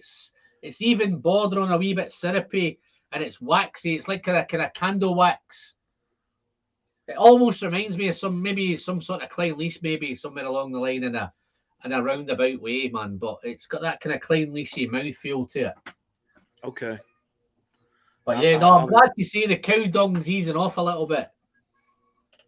But he's right. That's what the funky bit is. It's that outdoorsy kind of cow dung. Oh, what's this? I take it this is the thumbs up for the. Look, as you can see here, I'm a wee bit behind on the chat, Marty, right? But I look like I'm catching up. Oh, we're getting there, man. I'm reading. We're good. Do the 12. Where should I Roy, put my thumbs up? where should I put my thumbs up? I love it. Well, you should have a little thumbs up icon down below somewhere, down here somewhere, man. Give me a thumbs up. As long as you don't give me the thumbs down, mate, that's okay. If you just want to do what Marty does and point your thumbs up to the screen, that's fine, my friend. That's right. Okay, I'm going to search for the cow dung now. So, yeah, Rob's searching for that. It's that kind of funky outdoor. Definitely not. It's definitely, he's right. He's bang on, mate, man.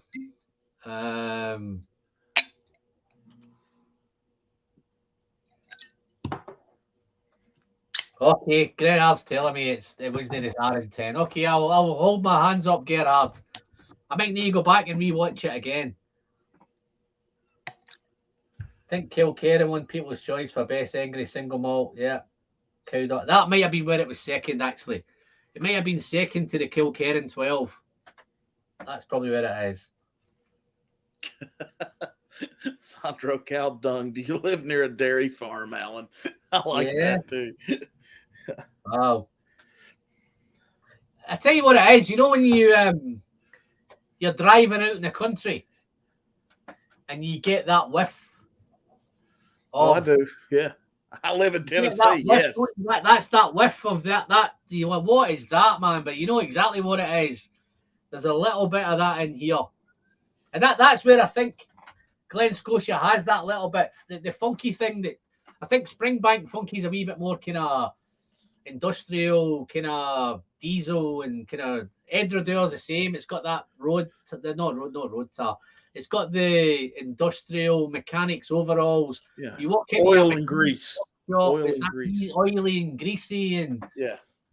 Whereas the Campbelltown thing has a different type of funk. It has that kind of outdoory funk. That cow dung's are probably the best way of putting it. I had the baby puke was one of my other ones. It sometimes has that little off note. It's a little bit off, but it seems to work. I know for Donna past Tim, the baby puke one didn't work for him, but yeah, look, Edradour is where I find the cow dung. See, I think Edradour's a wee bit more kind of workshop, oily, greasy, diesel. That's where I tend to find more diesel. I think some of them outdoor funkies are great as well. Sweaty Socks is another one. There's a Sweaty Sock one. Thank you, Graham. Yeah, you got another sub there, mate. Oh, Tim Hallett. Hadn't realised Alan was going live this evening. I did put it out, Tim. You're obviously not catching up on your you've obviously not clicked the bell to get a notification, mate, when I'm going live. I'm actually shocked that you're one of my best Patreons, man, and you've not clicked that bell. What are you doing, Tim? No excuses, my friend. Gabe's here. Bart's here. Even John was here. You know, the rest of the group, you're the only one in the group that's not here. Only kidding, Tim. Thanks for popping in, buddy. Yeah. A new nosing note this evening, cow dung. Yeah. I might, Greg, I might do this. I might do this kind of Glen Scotia 11, mate, and give you another new one, and you get the baby puke. Barnyard. There's another way of putting it. Barnyard, farmyard. That's probably a wee bit more delicate way of putting it, isn't it? Farmyard, barnyard, cow dung. It doesn't sound very nice for cow dung, does it? But it's definitely there, man. Well, I think I'm all caught up with the chat now, so I'm just going to have another wee sip of this. I've put some water in this now, so let's see what the water does to it. Makes it sweeter on the nose, man. So it's definitely sweeter on the nose. The fruit's up front now, so the kind of smoke's gone. To be honest, I've not got that much smoke from it tonight. I thought I was going to get a wee bit more smoke. There's definitely a little bit in there. But with the water, it takes away some of the outdoor noise. So it brings the fruit forward. It brings the sweetness forward. Yeah, I think it was a wee bit more interesting without water. Because it had that wee bit more going on. It had that kind of outdoor feel. Let's see how it tastes.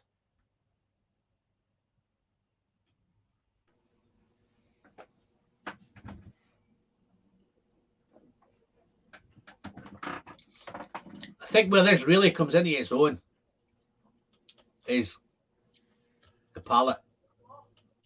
The nose is okay, but where it comes alive is on the palate. Spices are all over it. Ginger, nutmeg, cinnamon, chili. It's all there. It's spicy. It's black pepper. Definitely black pepper.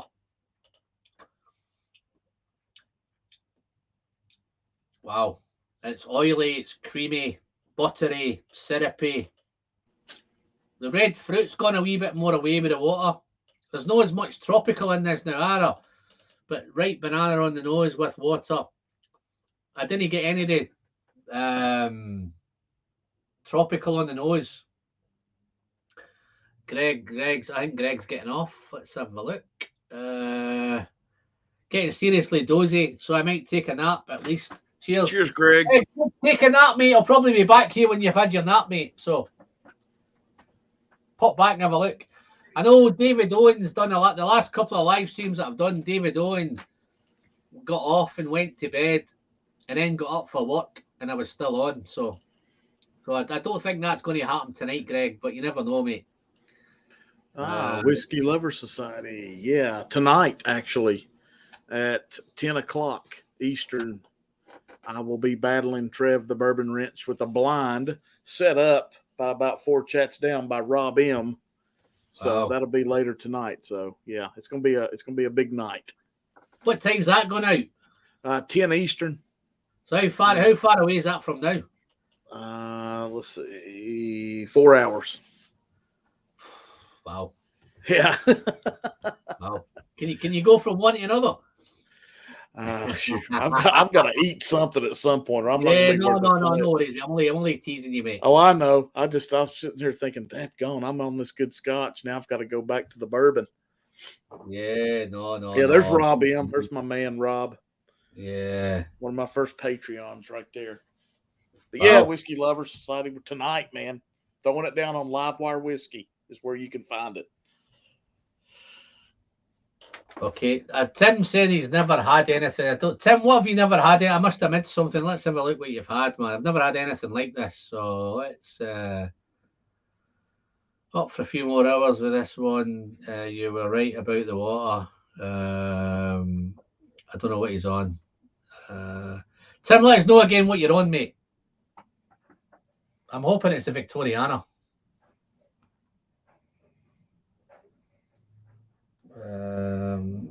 Yeah, no, this is nice, man. Real chocolatey, salted caramel, waxy.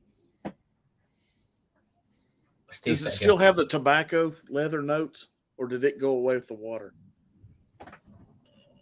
This is what I'm looking for now. Okay. I'm interested. I think that's neat. Wow. That even feels, even though I've put water in it,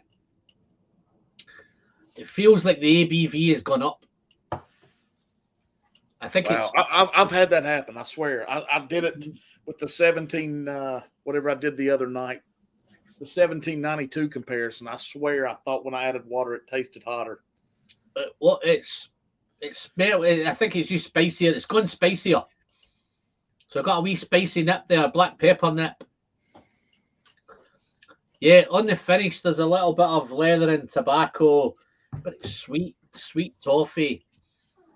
Real. It's really interesting, Marty. Yeah, real nice. So I'm going to polish this one off and then decide where I'm going to go next. I don't know whether I'm going to maybe just pop this in. I'm going to do a little giveaway, guys. Let me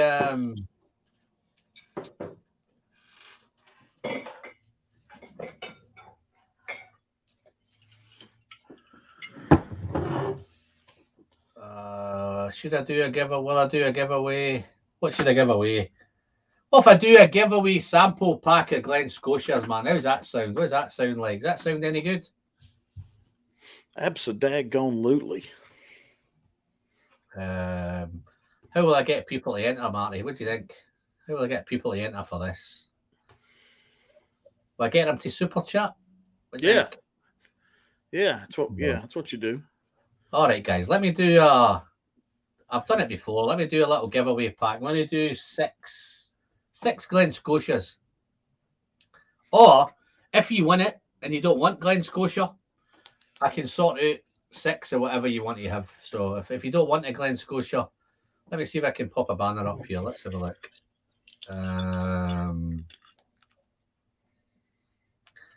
How's that work? Let's do that, yeah? So, guy, anybody's up for that. If you fancy it, crack on. If you don't, no worries. I'm a wee bit dubious now. I'm going to keep trying to send stuff to America. I've got a couple of parcels out in the wild at the minute. As I say, Frankie Hawkins, I sent one out on the 3rd of August, and it's just arrived. And I think I sent Molasses Mike one. I think I sent his out the same time as I sent one to DJ Beacon as well, I think. DJ Beacons is in the wild still somewhere. I've got no updates on where that is. So tobacco is like when you're chewing a cigar. So yes, it is more cigar tobacco than. But yeah, it becomes. Hey, Alan, let me answer James's question there. He's asking about Jim Beam single barrel. Well, I've got the Jim Beam single barrel here, but my proof is 108, and you're saying 95. It's good. It's not the best single barrel in the world, but at a decent price, it's okay. I'd probably buy a backup to it, to be honest. But yeah, I'd jump on it. Go ahead. Yeah, if you see it and you want to try it, it's good. Yeah, no, he's saying it there. No Rolex, he's saying it. That's what I'm saying, Alan. The water doesn't tame the spice, it increases it. Yeah, it gives it more kick. You're right. Definitely. A little bit of tobacco there. Don't worry, mate. You have 5 hours of the stream left to taste it. Yeah. Just trying to catch up. There's one for you. Whiskey Nose. I experienced the same thing with Master Cast Strength. Maker's Cast Strength. Mm-hmm. More than 2 drops made it much hotter. Yeah, that weeded. Yeah, it will. It can do it for sure. You can see it sometimes. Okay, guys, where am I going next, guys? Leave me. Where am I heading to? Am I heading to? I've got a couple here, guys. Right, I've got Glen Scotia vintage release refill bourbon. Looks like it's 18 years old at 46%. Got that one. I've got a Glen Scotia. I think this is one of Tim's. I think nice timing, Tim. I've got an SMWS. I love these names that they give them. Slubbing Billy and Spotted Dick. That's the name of this whiskey. First fill X bourbon at 59.7. And I've got another SM. I don't know who sent me this one. They've not put their name on this one.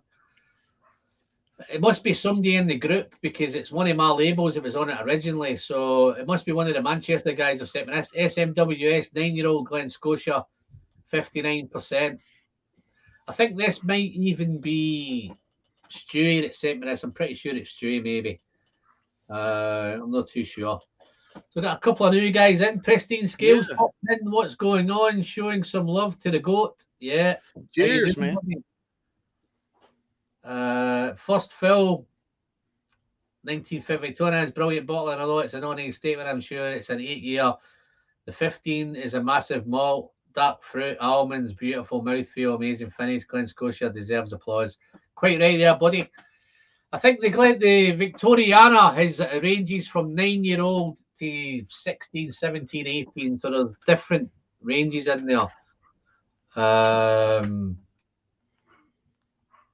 Let's have a look. Quality dram, that SMW is bottling. I'm just thinking whether I save that for a bit later, Tim. I know there's a bit of demand going on for this 12-year-old double cask. I don't know whether I'll keep them waiting a wee bit longer, tease them a little bit. I don't know why I tease them, because they can always just go back and check it in the replay if they want to just check it in the replay. How you fixed for time, Marty? I don't want to keep you on any longer than you need to be, mate. If you have to get off, then feel free. I'm good. I got a few more minutes. We're good. All right. No, We're good. Just let me know whenever you're ready, mate. Yeah. I'm good. No. Oh, that was Justin. That one. SMWS is Justin. Yeah. So I've got a couple of them here.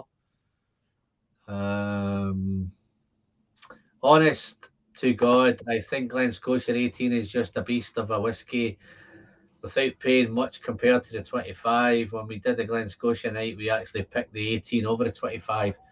I think there's a wee bit more. I think the 25, I think, was for me was really, really delicate, really, really nice, really subtle, lots of complexity, but without that powerful. I think it's a 46%, the 25-year-old. And to be fair, I think the 18 is as well. So I think they're the same age levels. But I think for me, I think the 18, the guy's right. Pristine scales is right. I think the 18 probably just had a wee bit more going on. Go see if the baby puke is still there. Okay, I'll do the baby puke before I do the 12. You ever had baby puke in a drink, Marty? I probably have and didn't realize what it was. See, I like that note. You've probably, I like that note. You see that note? Yeah, I get it. That note is, I've called it baby puke, right? But I'm sure somebody else would find a different way of describing it. Like we did with the cow dung became farmyard and barnyard and outdoors and that kind of stuff. I'm yet to find one for baby puke. Yeah, no, I love that. Graham, you're the only one. It's in the draw so far. I tell a lie. I'm going to put Gerhard in because he did super chat me earlier, and I think James Morgan super chatted earlier. So I will keep those guys into the super chat draw as well. So don't know if my awards will show up. Yeah, no, cheers, buddy. Baby puke. Let's see if it's here. Thank you, Whiskey Lover Society. Yeah, man. Check us out tonight. We'll like I said in the morning. Sour milk.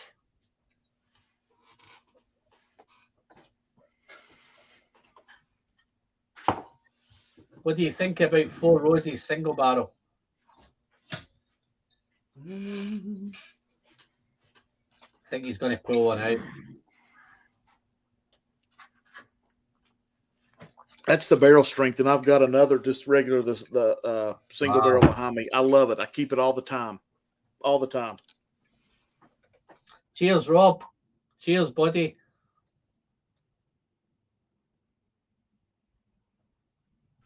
I tell you what, you know that baby puke, it's this bottle's now, since I called it baby puke, this has been sitting now probably for 2 or 3 months now.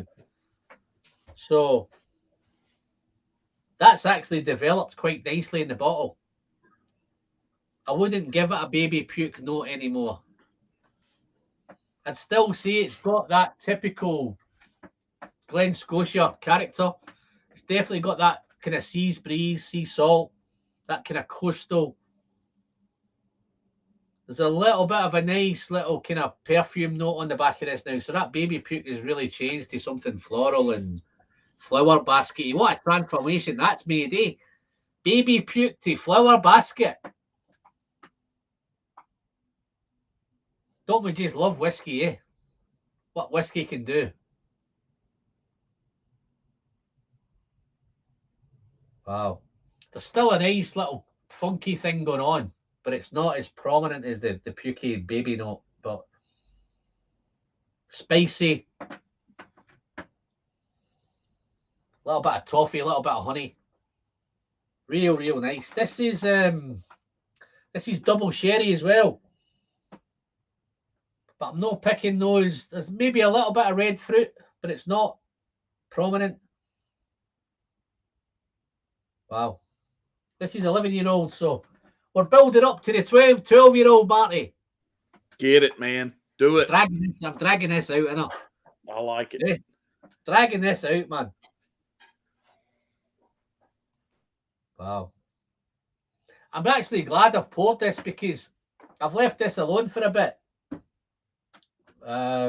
Just purely because of got lots of whiskey to sip at the minute, so. But it smells much better than it did when I opened it. Now, does that have water in it? This has got no water in it at the minute, mate. Okay. Oh, there's is that is that butyric acid? Is that a word for baby sick? Is that a note for baby sick? Wow. I love that color. Wow. Let me have a sip. Let me have a sip of this.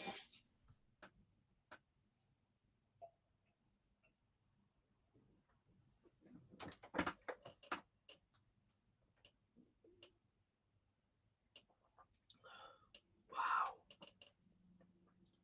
Again, that's oily and it's dry. I think it's the sherry when it does that. It's when it's. I'm pretty sure it's Oloroso.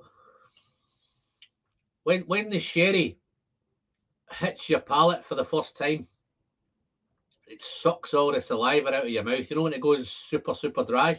Yeah, dry you out. And then within seconds, it becomes really mouth watering. Wow, this is nice. And this is a special bottle, but the difference, I think, is it shows you the difference again with the price. The 11-year-old was 55, the 12-year-old was 75. So a year between them, it's gone up by 20 quid in a year. Oh, there's still a little bit of baby in there somewhere. Just a little, but it's nice. It's just I think that's the funky thing that you get from Campbelltown, and I think that's what most people. They relate it to the Campbelltown funk. There's different types of funk. And I think funk's a word that you can't really put your finger on. When you can't put your finger on something or a note, it becomes a funk, doesn't it? I think that's what it is. Do you get funk in bourbon? Oh yeah, man. There's a lot of weeded bourbons that we'll do that you'll get like a sour, rotten gym sock on the back end. And yeah, it's a funk that it's there. It's like part of it, but a couple drops of water. That sweaty sock is one of those. Sweaty sock's one that's been a reputation. It can be diesel, it could be mechanical, it could be oily, greasy, earthy. It can be a dirty earth. Earthy, veggie. That veggie takes a like kind of rotten veg. Yeah. Sometimes when you get it in sherry, it's pungent. Yeah, pungent's one, but when you get it in sherry, I think it tends to become sulfur. Sulfur gives you that kind of off note. Some people are a wee bit more prone to the sulfur than others. Yeah. This is coming back now. I haven't added any water to it, but that note's still there. It went off for a little bit. Maybe I was just wishful thinking that it'd gone away, but it is still here. But it tastes really nice. I'm going to have another sip of it, and then we'll kind of. Cheers. I'll tackle the big boy. What you got coming up, Marty? What should people be looking out for? You got a live stream tonight? Yeah, I'm on Livewire Whiskey with those guys. I'm going to battle Trev with a blind of 5. 1, 2. Yeah, He's 5 guys, blind. Did he go to you? Is that on your channel? No, it's on Livewire Whiskey. All right, let the guys know where to find it. Yeah, I'm just going to. They can go and find you. Yeah. It's when it's in your area, it's real late. It's real early actually. So it's at 10 o'clock Eastern on Livewire Whiskey. Me and Trev will do a 5 tasting battle that we don't know what the samples are, and then I've got a release coming up of the Uncut Unfiltered. That's a series I do on my channel where I don't really edit the videos. It is what it is. I just do it. I talk about it. A lot of times it's mostly comparisons of whiskeys against each other, or if I have different batches of the same whiskey. So it's a lot of fun, and it gives people a thought of, what's the difference between this one and that one. And it's mostly anything that's reasonable and you can find. So that's what I try to do. I try to keep it in the wallet and stuff that you can get. So, I mean, it's just a lot of fun, and that's what I've got coming up. I always do 2 live streams every week. I do a Welcome to the Weekend at 4:30 Eastern. Sometimes we go just a few minutes early, but we go 4:30 Eastern, Welcome to the Weekend. And then we usually do a Sunday night live stream at 8 p.m. every week. But we're not going to do it tonight because I'm lucky to be here with Alan. So I'm going to do this. Do you do set live streams? Yeah, the 4:30 p.m. on that's Friday. The thing with me. I can only do it when I feel like doing it, Marty. Well, here's the thing. I did that for a while, and I ended up tying in and running into other live streams that are friends of mine here in the States. Yeah. And it was kind of like, I don't need to be busting in while they're doing their thing. So I'm trying to find times that nobody else is going. This is why I find the Sunday night. The Sunday night is pretty good for me on a Sunday because I take Mondays off. I've got 10 days off now, man. So the timing's wrong for me because I've got 10 days off. So if ever there was a chance to go for a record, it was tonight. But it's my wife's birthday tomorrow. Yeah. Cheers to her, by the way. Great. So I might even do another live next Sunday. Right? And I tell you what I'm thinking about next Sunday is maybe doing an AAND live next Sunday. And change the wall to AAND and bring some AANDs out and crack some AANDs open. So that I might even do another one next week. Awesome. I've got a couple of weeks off now, so but this is fun. I tell you the great thing with this whiskey though, it's complex, it's interesting. Listen, not every note you're going to like, but when you taste it,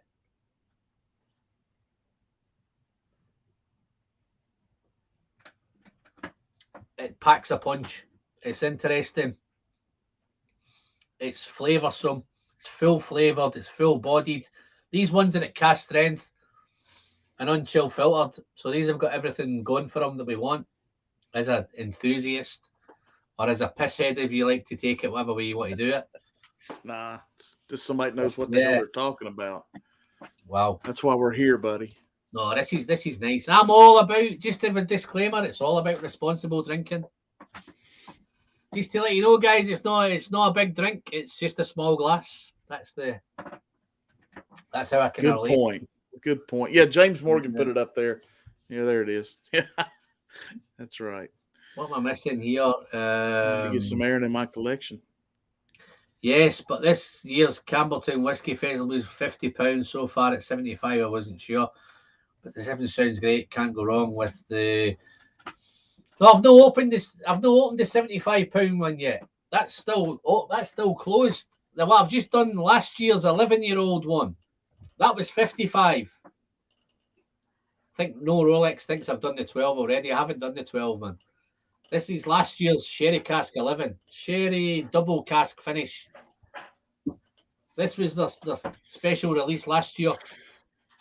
The one you're waiting for is the 12, which is going to come as soon as I send this down the hatch. Wow.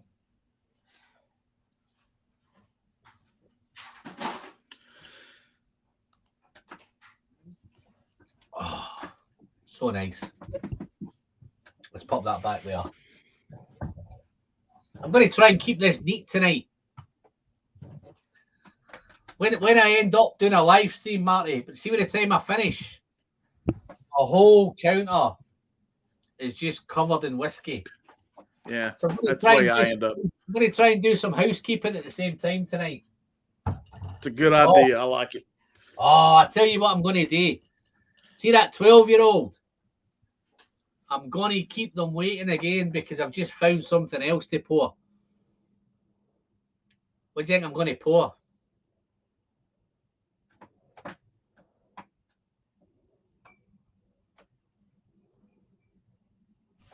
The 18? Oh, boy. 18. If you've not saw the review, pop back and check out the review. I've done it recently.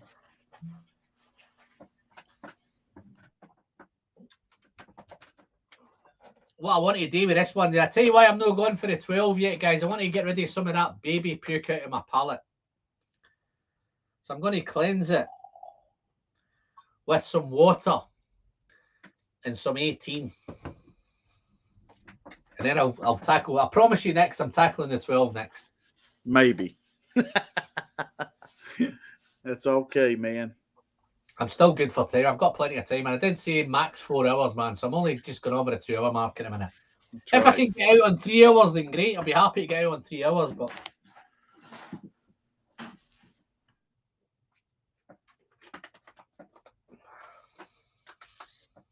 $18.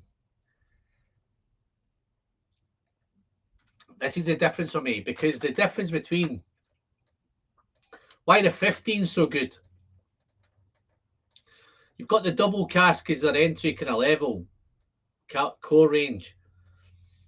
Then it goes to the 15. Then it goes to the 18, and it goes to the 25. But I think I always have that point between 15 and 18. I think the price jumps dramatically from 15 to 18. And I think that's why some teams, I think my best age level is the 15-year-old. I prefer that age level purely because the price point's great as well. It's the same with the Glendronach 15, Glendronach 18, the Talisker 18, I think the Arran 18. I think they jump into a different level of price point. I think they're in around about 80, 90 pounds. Whereas the 15, so the Glen Alaki 15, Glendronach 15, they're around about the £60 price bracket. So that big jump from 15 to 18, I don't think it justifies sometimes the money. I'm sure somebody in here is going to tell me the 18 is better than the 15, but I'm yet to be convinced that it's better than the 15. It's probably a better whiskey, but is it better value than the 15? So whether I'd rather buy, it's like the double casket, £30, £38, £39, £40, or sometimes I can get the 15 round about the £50 mark. So I'd probably rather pay the 50 to get the 15 than the cheaper. And the same with this, it's rather pay the 50 for the 15, I'll pay 80 or 90 for the 18. So I don't know if that makes any sense, or if it makes any difference, whether it's the same in bourbon. I don't think bourbon do a kind of age statement thing, do they? They do a lot of age statement things in bourbon. Yeah, there's several. I just did like I was talking about those videos. I did the Knob Creek 12 against the Knob Creek 15, and you need to check it out because the 15 was what's double the price of the 12, and it wasn't even. Yeah, that's a special bottle.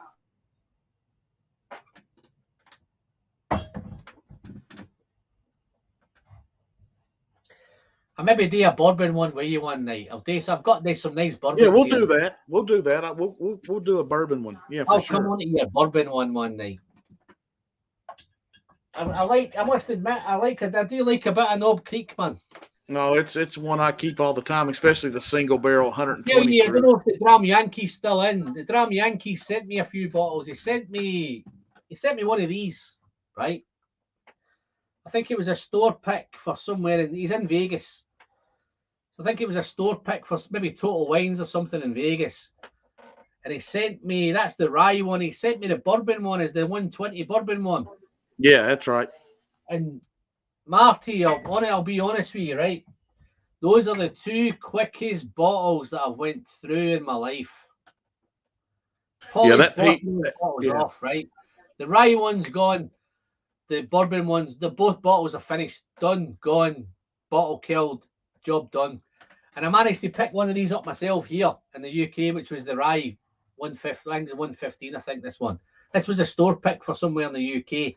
Yeah, I've got a similar bottle. Those bourbons have rattled through those Knob Creeks, man, like there's no tomorrow. So my kind of bourbon is, I like a bit of rye. I like the rye. So Jerry's beautifully sent me the Wild Turkey rare breed rye as well, which is a rare breed rye. Love that as well, man. So I'm a wee bit a fan of the rye. Whether I can tell the difference, I think I can tell the difference between rye and bourbon. Is it's that wee bit minty or that wee bit more kind of eucalyptus and stuff like that in the rye. Yeah, that nose on the rye is always got a quick little pop of heat, and especially when it's not more real spicy, high. spicier rye, a wee bit more spicy. See this 18's completely different now. You know all those funky notes that you had on those last couple I've done. This is more woody. This is the 18 coming into its own now. So this is the 18. It's workshop, wood workshop, sawdusty.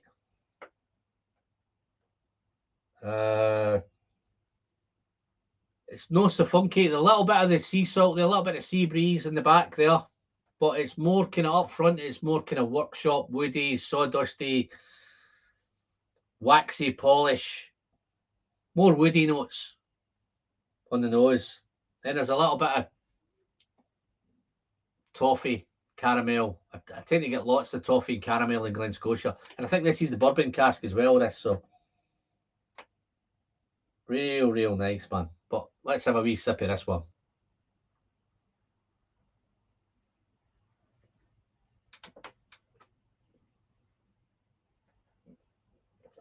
I can feel my sips are getting bigger. Wow, that's nice as well. That's spicy. That's not the most interesting whiskey in the world, right? But it's satisfying. That's just a real nice. Wow, I could sit and drink that all night long. That's one of them.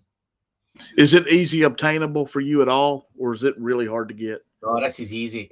All the Glen Scotias are easy to get, man. Super easy. Good. I actually think over in your neck of the woods as well, Marty, I think they'll probably be very easy to get over there as well. Okay. I've got it written down, so I'm going to start the hunt for it too. The first one I'd buy would be the 15. Double cask is nice. That's a nice entry level. I don't know what that was. That's probably 35 to 40 pounds here in the UK, which would probably make it what, $50 to $60 in the States? Yeah, that's right. That's right. Yeah, and they have a rum cast finished or rum finished, don't they? I think. Got some chat going on here. No, Alex. The Campbelltown Whiskey Festival, £50. No, I think I'm back again behind. Papa Q's, his R&10's nearly finished. Buy another one. I had a guy contact me today. I'm trying to think who contacted me on email today. Somebody emailed me today to say that should they buy the R&10. They can buy the R&10 for €30. Right? What do you think my reply was? If you can get it for €30, go and buy a case of it. Right? He contacted me about 5 years later. 5 years later. He called me about 5 hours later. Says, Alan, great news. I've managed to sneak those bottles past the missus. So there's 60 hertz. What's up?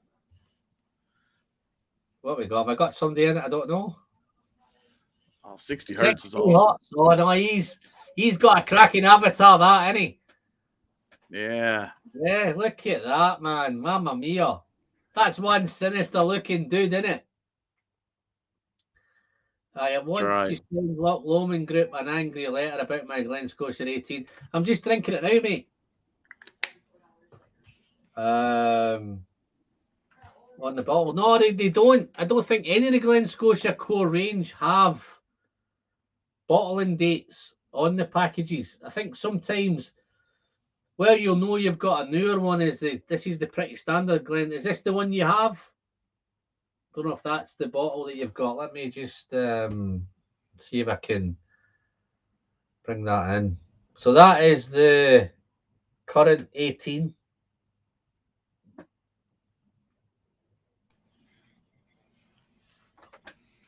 So it's just the bottling dates you're not happy with.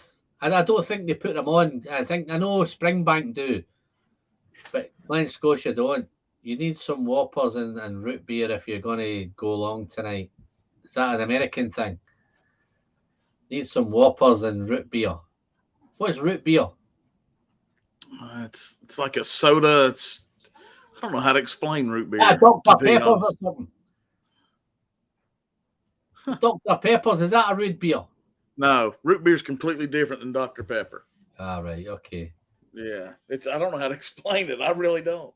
Yeah. It's a Okay. licorice I don't do a root beer. carbonated. Yeah. Jerry, you know Doug H. I don't need Whoppers and I don't need root beer. I've had a big hearty meal tonight, so I'm good to go for as long as it takes, man. I don't even need to go to the toilet because I've already taken care of that. That's all done. All right, Alan, I'm heading, man. I've got to get ready for this Been later. a pleasure, mate. Thank you very much for popping in. It's always thanks for having me. You. Doug H is just how you doing, Doug? Nice to see you, buddy. No, that's a good friend of mine right there, Doug H. Popping in, man. Powell. Oh, here's one. Here's one to try, man. Let's have a crack at this one. Powell Sudolowski. Suchalowski. How's that sound? You nailed it. Apologies if I've butchered that, my friend, but Suchalowski, nice to see you. Good evening. Just logged in. Anyone have an opinion on RN10 versus the Bothy? I have an opinion. I tell you what to do. Maybe if you tune in next Sunday, I'm going to do an RN live stream. Maybe next Sunday, I'll do the Bothy and the RN10. I'll compare them for you. The main difference is one is 46%. The Bothy's cast strength. So that's what the difference is. It's next level whiskey. But yeah, no, Marty, it's been a pleasure, mate. You've been hanging in for a long time, mate. Tough to see you, mate. Thank you, buddy. We'll get a. Please feel free to, if you want me to pop into yours one night, then absolutely. Don't worry about care of that. Don't worry about the time slot. What time do you normally go live on your part of the woods? 10 o'clock. 4:30 Eastern, so that's 9:30 your time, I guess. We're 5 hours apart, correct? All right. So 9:30 is fine, mate. Yeah. I'm happy to do 9, 10, 11. Yeah. Even if you want to do one at 12, I can come in at 12. What nights do you do? Friday and Sunday. Sunday's probably the better one. So the Sunday one, I'll probably have a Monday off. Okay. We'll work that out. Doing one next Sunday, yeah? Yes. Yes, because the next Sunday's holiday. I might do my own next Sunday. Okay. I'll shoot you an email. We'll work it out. And then dive into yours after it. Hey, that'll work. I like that plan. All right, yeah. I might be pissed by the time I get to yours, but who cares? Hey, that's okay. Yeah, I've got some stuff I need to do, and when you can, you just do it, man. Jump in when you can. No Everybody that subbed tonight, thank you. We're almost to, what would we say, 520? So wow. You got about 20 tonight. Yeah, we're at 514. So yeah, we're almost 520. That's awesome. That's great, man. Guys, before Marty goes, if you haven't subbed to the Whiskey Nose channel, please dive over, give the guy a little bit of love. You know, he'll tell you all you want to know about bourbon. He'll talk shit about bourbon. A lot of it. Talk all that shit. If you like a bit of shit about bourbon, then he'll talk it all. Same as I talk shit about whiskey. So, but yeah, no, it's fantastic, Marty. Thanks for popping in, buddy. I might try and do the last. I might be lucky to get here after 3 hours, mate. So this is looking quite cool. I'll be checking in on you. I've still got this 12 to do, man. So. Oh yeah. Yeah, I'll be watching either the replay or jumping back in to watch here shortly. Yeah. So, all right, guys, thank you all. Quick one, if you've not hit that like button yet, dive in and hit the like button. Cheers, Marty. Thank you very much, buddy. It's been a pleasure having you in, buddy. Pal. Cheers, everybody. Wow. Well, now there was one. Watch everybody drop off now, man. I'll go from I've still got 31 of you in, man. Watch this drop like a lead balloon. Yeah, so I think the moment of truth's coming up, guys. I'm going to finish this 18 off. This is a really nice, this is set me up nice to do this 12.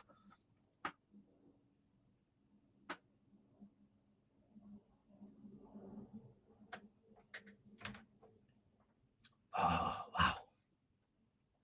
Love it.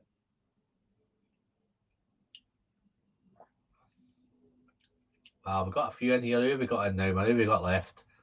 Donna Passy still here, man. Sarsaparilla, is that the word I'm looking for? Root beer, sarsaparilla. Gonna send you a dram of root beer so you can put it on your ice cream. Oh, nice. Let's have a look. What an avatar. My bottle is a dud. I like them to be aware of it. No, that's a shame.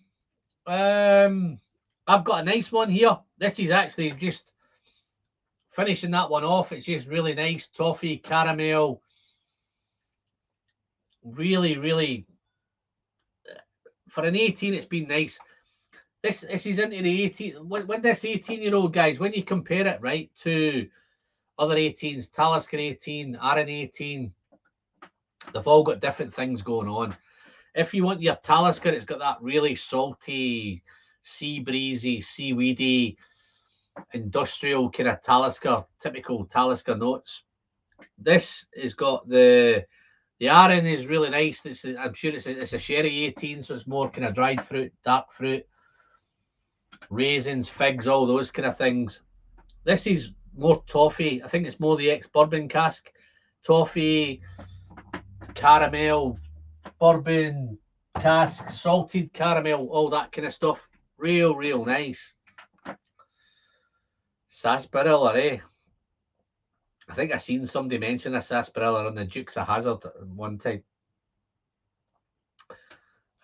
Bordeaux, when I first tasted it, was like a medicine cranberries. I hated it. Yeah, no, this has got nice as well. I know you're talking about I take it you're talking about this 10. Very, very red fruit, very cranberry, very berry forward. No peat in that. So that's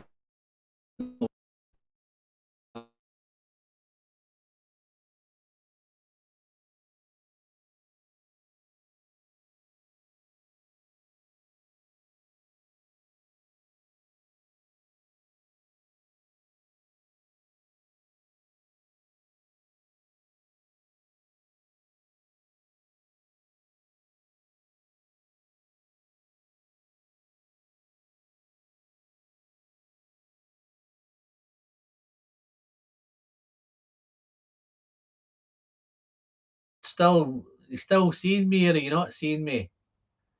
Having a wee bit of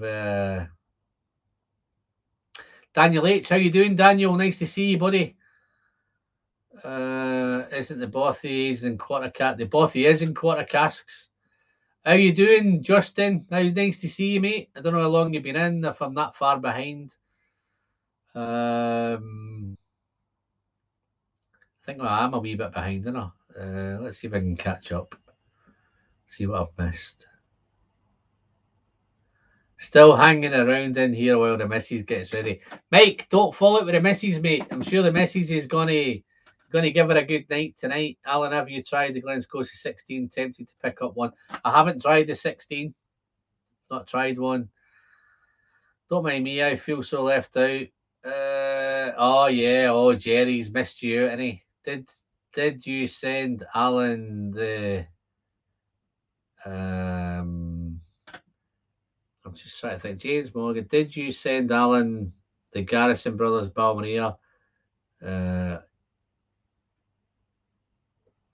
no, I've sent you a sample. I've no long opened that Balmaria, so I've not sent many samples of that out.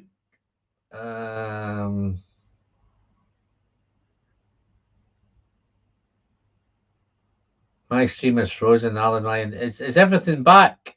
I'm back now. Yeah. No, I think I had a little bit of a. I don't know what happened there, guys. I think it just kind of popped out, but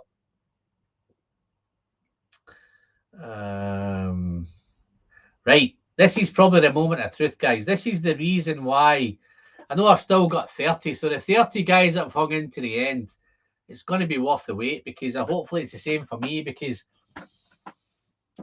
I've got this 12, right? And guys, my inbox has never lightened up so much about any bottle. It's this one. This Glen Scotia 12.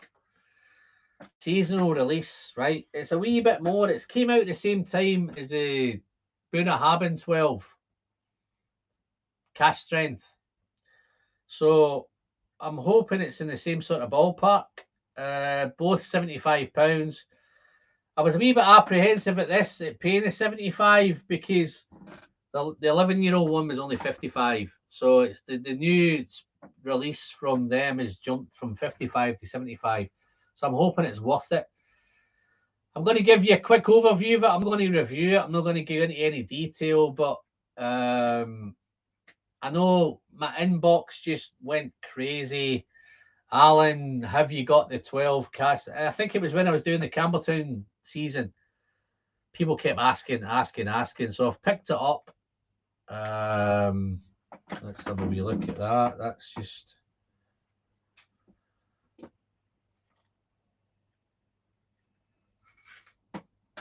So this is as much a first for me as well. So it's the first time I've tried it.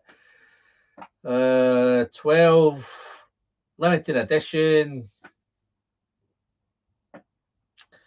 unpeated series of unpeated distillations have been matured in first fill bourbon casks and American oak hogsheads before being finished in both first fill Oloroso hogsheads and heavily charred American oak barrels. So yeah, this is, I'm looking forward to this one. Let's see how it pops. That was a nice little pop, man. Wow. Nice. So let me find the glass.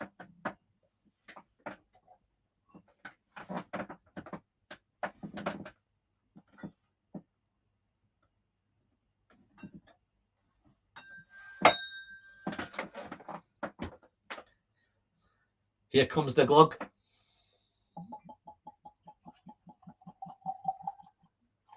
So I'm going to leave that for a bit, guys. I'm going to just talk about a shit for a bit. Let's see what's going on here. So there's a wee bit going on in the chat. Daniel H. Definitely a different bottle for him. I've missed the bottle here. Glen Scotia is great. It's such a shame they are adding colour. Paul, I don't know if you were in earlier, mate, but I've heard it through the grapevine that Glen Scotia are looking at certainly the 15 and the double cask. So there's a wee bit of colour in both of those at the minute. But I think that Glen Scotia, there's some talks going on at Glen Scotia to say maybe they're going to look at doing them natural colour. I think the rest of the range, the 18 is natural colour, and all the Victoriana is natural colour, and all the special releases are all natural colour. So I think it only makes sense to make the whole range natural colours. I don't think we're too far off with that. Scotty, oh, Scotty's popped in. How you doing, Scotty? How's Glasgow doing? How's Airdrie doing? I've missed a few bits of these chats here. I used to pay £32. Bit of chat. Nobody's listening to me anymore. So it's down the hatch. Yeah, Flying Hussar just wants to send everything down the hatch, man. I'm a wee bit more civilized than that, but I just take my time with these things. Oh, there's Kilco. How are you doing, Kilco? Nice to see you, buddy. Did someone say Glen Scotia 15? Yeah, you've missed the Glen Scotia 15, unfortunately, my friend. You might have to go back and watch on the replay. But yeah, no, I've done the Glen Scotia 15. I've done the Glen Scotia Ruby Port. I've done the 18. I've done the 11 last year's special release. I've just currently poured the latest kind of where am I? I'll grab one of Roy's coins. I'll stick Roy's coin on this one. I've got my own coin. Let me put my own coin on this one. Whiskey Friend coins are on here. So yeah. Just to let you know, guys, if you've just popped in, I've done a 6 dram giveaway. You can either have 6 Glen Scotias, or if you want to have 6 whiskies of your choice that I have open, then I'm quite happy to send you 6 of them. All you've got to do to get involved, guys, is dive into the super chat. You pop any sort of super chat in there tonight, guys. I'm happy to send it. It's not UK only. It can go anywhere in the world, man. I'm happy to send it anywhere. So it's not about the money. I just want to get the drams. What the super chat does, it takes care of some of the postage, folks. So that's what we do with that. I'm going to catch up with some of these guys in this chat, man. So the Malt Monk, nice to catch, Jerry. May have a chance to get a Tower Wine and Spirits Woodinville store pick. Pecan Pie. We're talking Bourbon again. Mark Slinger. Hi, mate. We're just talking about, where are we? We're just talking about the Berry Brothers and Rod Sherry Cask Matured 2180 bargain in a century. Yeah, that's came down really from his. Last time I seen it was about 30 quid. So if it's 2180, then that's a bargain. I think some of the lads in my whiskey group here in Manchester like that Berry Brothers and Rudd. I think they picked it up for about 26, 27 quid, something like that. That 22 quid, I think some of the guys will dive out. Where's that being sold at £28.80? Just let us know where it's at. 14 Old Tony Port. Pavel, I've got no. That's the only one I don't have left. And I'll tell you, that's my favourite. Campbelltown Festival, that 20 Port one. I've smashed it all. I've drunk it all. I've done it all in. I think I might have a sample in there somewhere of it, but I can't find it at the minute. I'm very fortunate I have a bottle of Glen Scotia 15 on my shelf. Kilco, just pour yourself a Glen Scotia 15. Sit back, relax, just enjoy the show, my friend. Let's have a look. I did notice Jim Beam single barrel is 27. That is good too for this side of the pond, all on Amazon. Okay, yeah. Happy days. Fill your boots on Jim Beam. So, RN10 up next. I'm a big fan of RN10, guys. I don't know if I've said it before, but yeah, I'm a fan of it. I don't think I have any RN10 out here tonight, so I think you're safe tonight. What I might do another live stream next. I don't know if you've caught it earlier, guys, but I might do another live stream next Sunday. I've got a bit of time off. I've got a couple of weeks off now, so I might do an RN10, not an RN10, but I might do an RN little live stream next week. Change the backdrop, put some RNs up, crack open some RNs. I've got some RNs that are ready to get cracked. Got a couple of nice ones that may be worthwhile now I've been keeping back for a special occasion. This might be that special occasion, but no RN10 tonight, I don't think. I don't think RN10 was... After what I've had tonight, I've got some really nice... I've got some big hitters still to come. I have 4 bottles of RN, so I can join you. I'm sure you'll join me anyway, Mike. Do some French... No. Do some French whiskey. I don't know if that's going to work. No alcohol for me for a bit. Doing a dry week until the 19th. Got to reset the palate to give my liver some R&R and travelling around so much. No problem. No worries, buddy. Whenever you're ready, I'm sure you're going to enjoy that. You've got Macremore Castreth uncracked, I believe. Yes, I do have all the Macremore cask strengths unopened, so that may be something I may take advantage next week. So if you want to tune in next week, I'll crack open some RN. I think I've got ones. I've got that I think I might be interested to open. I've got the 10. I've got the Bothy. I've got the Sherry cask.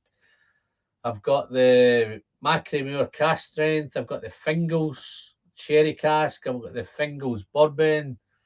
There's quite a few. I don't think I'm going to open my smugglers, but yeah, I've got a few bottles of RN that I can open. Certainly, I can definitely open the cask strength RN Macremore. I'd love to try that myself, to be fair. I've not tried that one.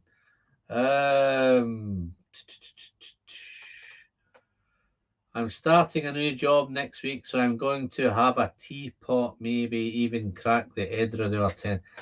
Scotty, don't even worry. Just crack that Edradour 10, man.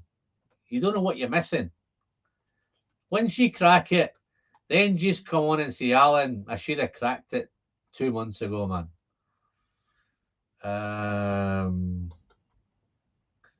Second bottle, lovely stuff. I take it that's the Macri Muir. Cast strength. I think I've caught up again, man. So I'm doing pretty well with the catching up. Yeah, oh cool.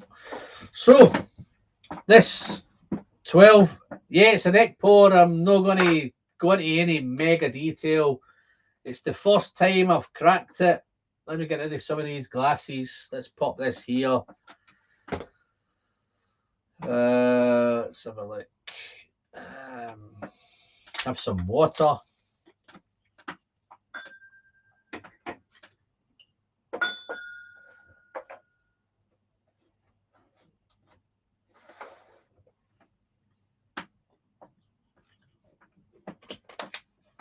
Okay, this is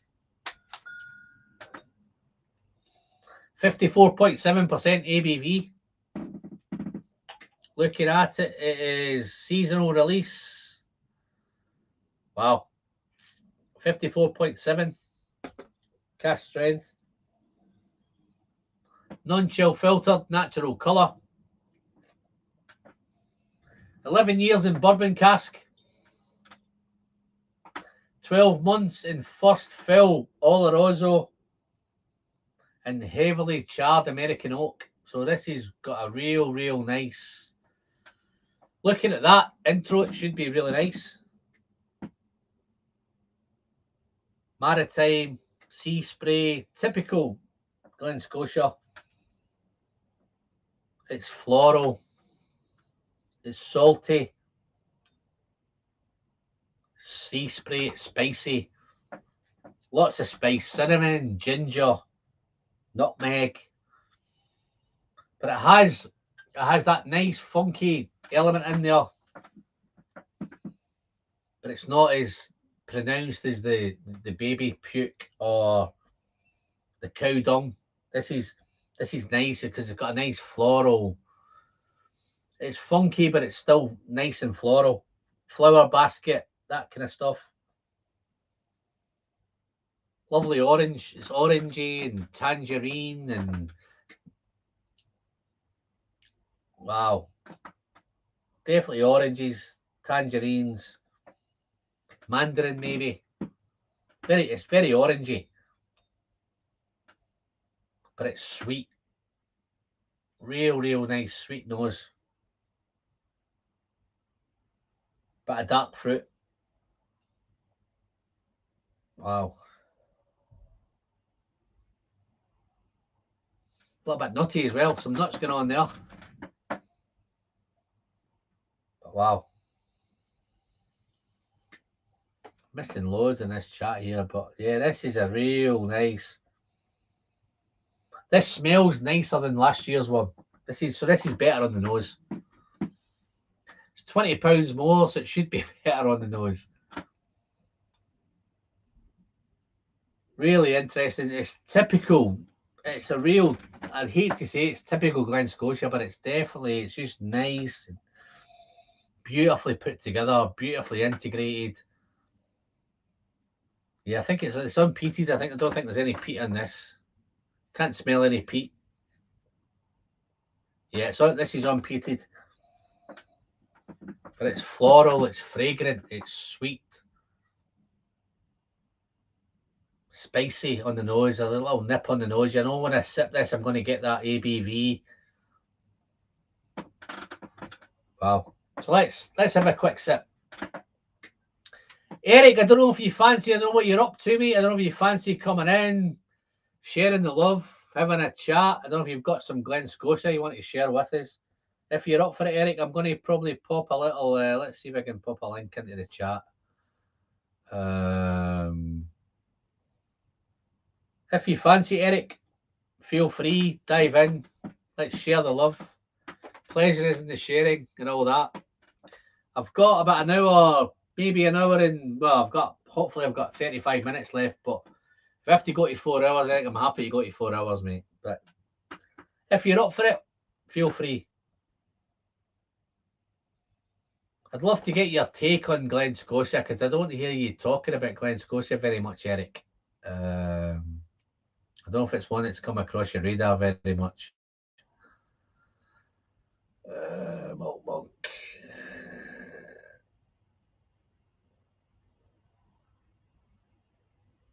Seems nobody's interested in this. Cheers, Bart. Nice for you popping in, buddy. I know if I've missed you, I'm just caught up now, I think, but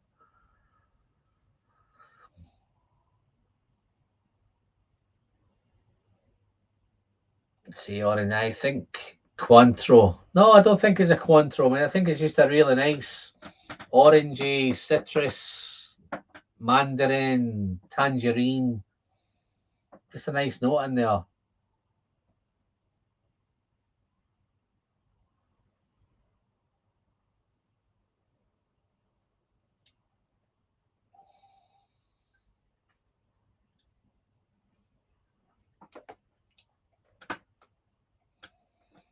A little bit of toffee, a little bit of caramel. Again, that little salted caramel's there again.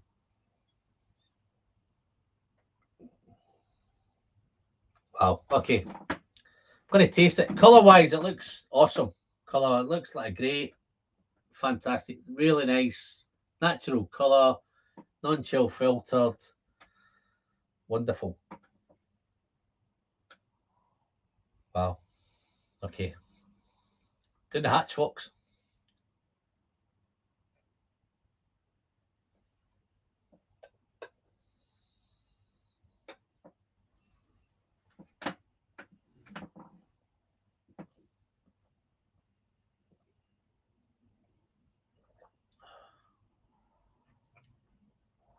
Wow. Wow. Okay.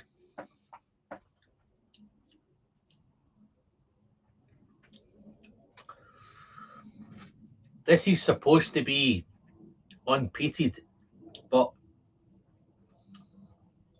on that arrival, it's so nutty.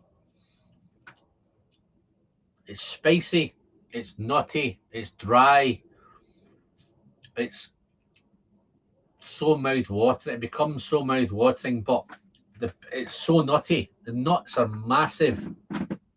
Walnuts, hazelnuts, salted nuts, salted peanuts. So nutty. In fact, there's no nuttiness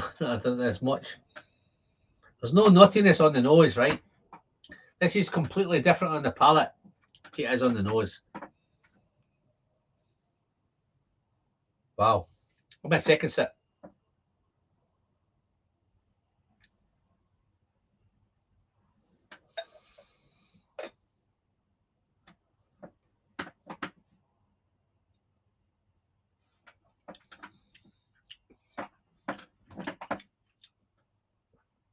Spice. Spice and spice and spice. So cinnamon, clove, nutmeg, ginger. All of them spices are there. But it's so nutty. Peanut butter. This is so complex. This is, guys, if I know I've paid 75 for this, but this is as good. It's a neck pour. I can only wait to see what this is like in a couple of weeks. Spicy, cinnamon, nutmeg, ginger, toffee, treacle, caramel. So much going on. This is so nice a whiskey, man. But actually, in fact, I might just go and buy another one of these because that's so nice. I know it's the most blown up request that I get all over the place in a minute. Emails, YouTube, what's it like? It's nice. I'm going to do the finish in a minute.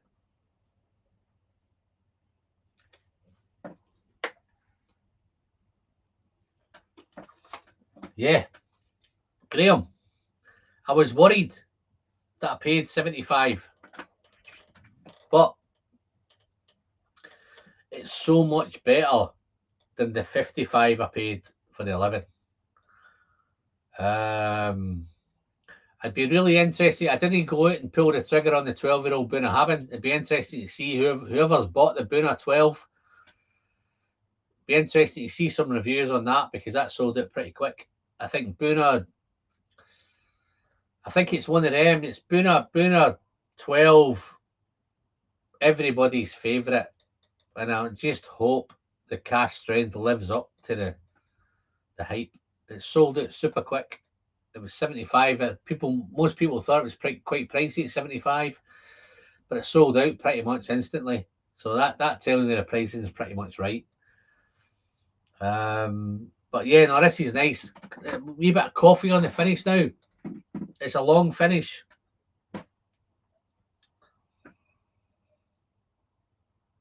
Wow. I'm coming up to 15 minutes before my wife's birthday, so that's taking me to 3 hours, man. I'm happy to go to 4 hours, guys, right? But I'm happy to get off at 3 hours because I have to go in and wish my wife a happy birthday. So, other than that, I've still got a couple more. If you want me to do these other ones, Rich B, Alan just checked in. I'm at work tonight. Glad you to crack open the Glen Scotia seasonal release. I agree that it's an awesome whiskey and it's worth the money. Yeah, no, it's $72.50. I don't know if it's still got it.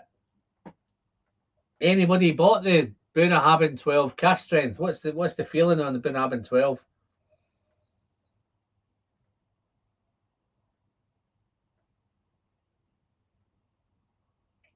If you can get both, that would be to do the Kilkenny and use doesn't stay for long. Try to catch up with some of the chat here.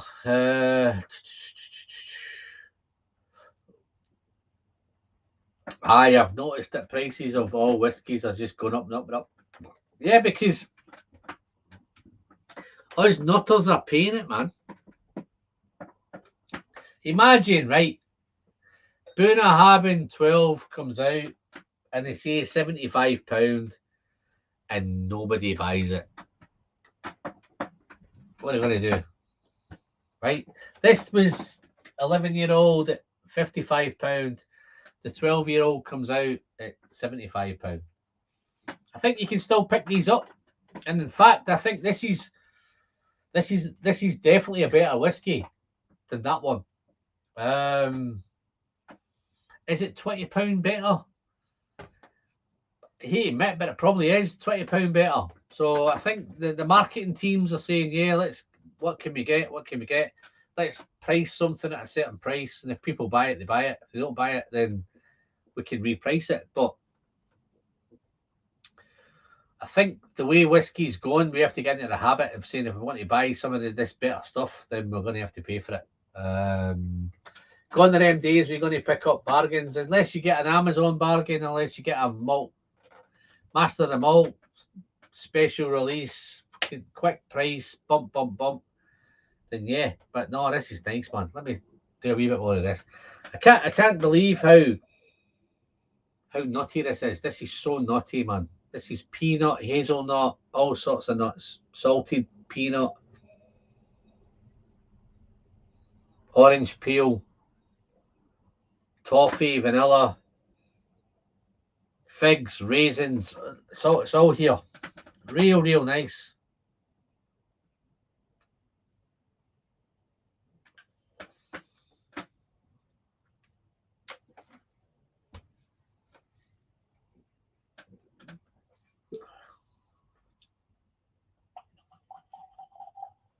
Spicy chocolate as well. I've got a spicy chocolate in there as well. It's so spicy.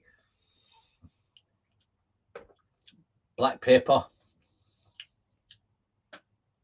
But it still has that beautiful veggie funky note that you just can't put your finger on. Real nice. We try a little bit of water in it. See what it is with water.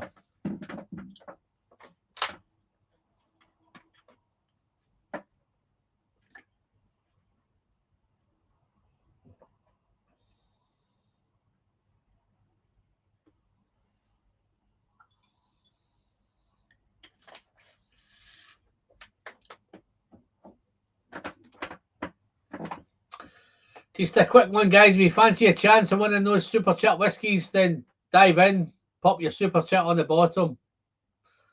If you don't, then great. the guys that have just got so much more chance of winning. Let's have a look. Booner 12, looking forward to trying to have a signature Booner 11-year-old first fill sherry. Oh, Donna's ordered his Booner 12. Looking forward to trying have a signature. Yeah, no, cheers, Jerry. I'll let her know you're thinking about her. Do the right thing. I'll forget Marie for 5 minutes. Go for the 4 hours. Yeah, no. No, I don't think it'll make a difference about the extra hour. I think she's probably in bed now anyway, so. What's the ABV on the Booner having 12 cast strength? I think it's 50, 54 something, I think. Don't quote me on that. Doesn't go out till tomorrow, Alan, but H&M still has it. Yeah. I'm no chasing, I'm glad I bought this one. It'd be nice to try the Booner 12. I think somewhere online, somebody's going to send me a sample of it.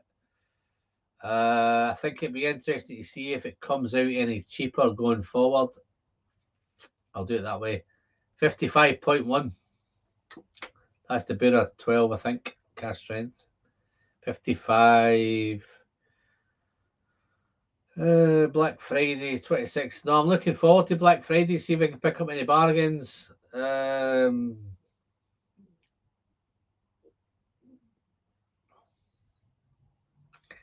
Is it? Oh, James, he's got 2 draws. James, you've got. I think there's 5 of you tonight. I think I've got a chat, so you've got 2/3 of them. So you're in me a shite, in me a shout of winning. I'd love to send them to you, mate. So I hope nobody else super chats. I'd rather send it to you or somebody local, or I'm happy to send it to the States. It's one of them. If it gets there, it gets there. If somebody wants to try Glen Scotia, somebody in the States who might not have the access to these Glen Scotias, that'd be great to get a chance to try them. If you want to try them, dive in, drop a super chat. If you're locally and you want to try 5 or 6 Glen Scotias, then great. Guys, if it's not about Glen Scotia and you don't want to try Glen Scotia, I'm happy to send you 6 of any whiskey that I have open. So just tell me what you want me to send you and I'll send them. So dive in, super chat below. So much interest in the 12. They ain't going to drop the price. No, you're probably right, Tim. I think people thought it was too expensive at 75, but when it comes available and it sells out in a couple of days, then you know they've got it right. They've got the price right. This is the Glen Scotia 12 at 75. You've got the Booner 12 at 75. I think Booner has that better name, and if you've got a Booner 12 at £40, it's still selling. But Booner 12 cash strength, you're thinking, yeah, I'm going to buy one of them. You can still pick up this Glen Scotia 12, but don't take me wrong, the guys. This is a fantastic Glen Scotia 12. This is real nice. I've only just done a neck pour, and it's exciting. It's interesting. Wow, there's so much going on. It's woody. It's that sea salt, that kind of outdoor, that coastal maritime. There's no cow dung here. We have a kind of. There's still an outdoor feel. Barnyard, farmyard. It's veggie. It's kind of off. That kind of off note we've had. It's a vegetal off note. That kind of thing, but it's there. But I think that's the funk. But in behind it, there's that woody, polished wood, varnished wood, shaved wood. It's definitely a woody note here. But then you dive, once you get past it, it's really fruity. Dark fruit, red fruit, dried fruit, it's all here.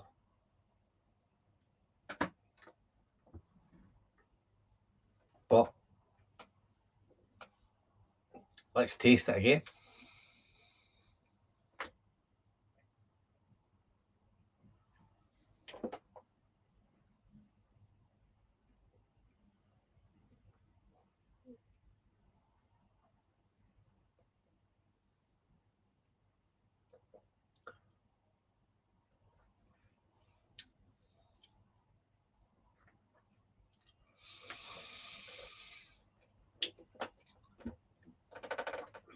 Wow.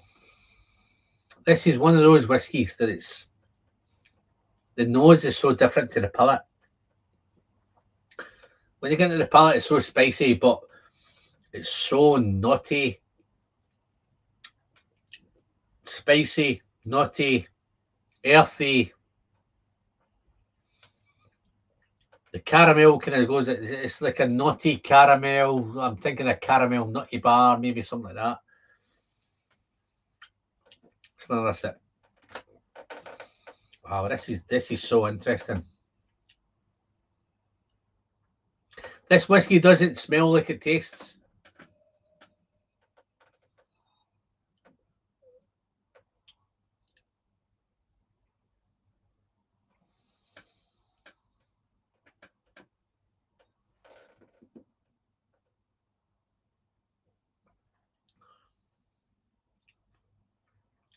Spicy, nutty.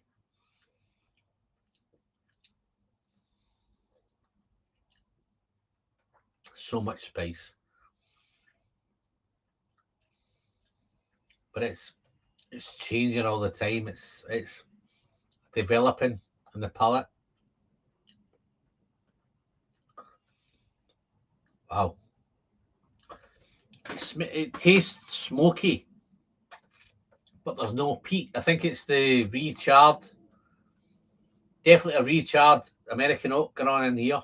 So there is a bit of smoky element there, but it's from the recharred barrels. Wow. So nice.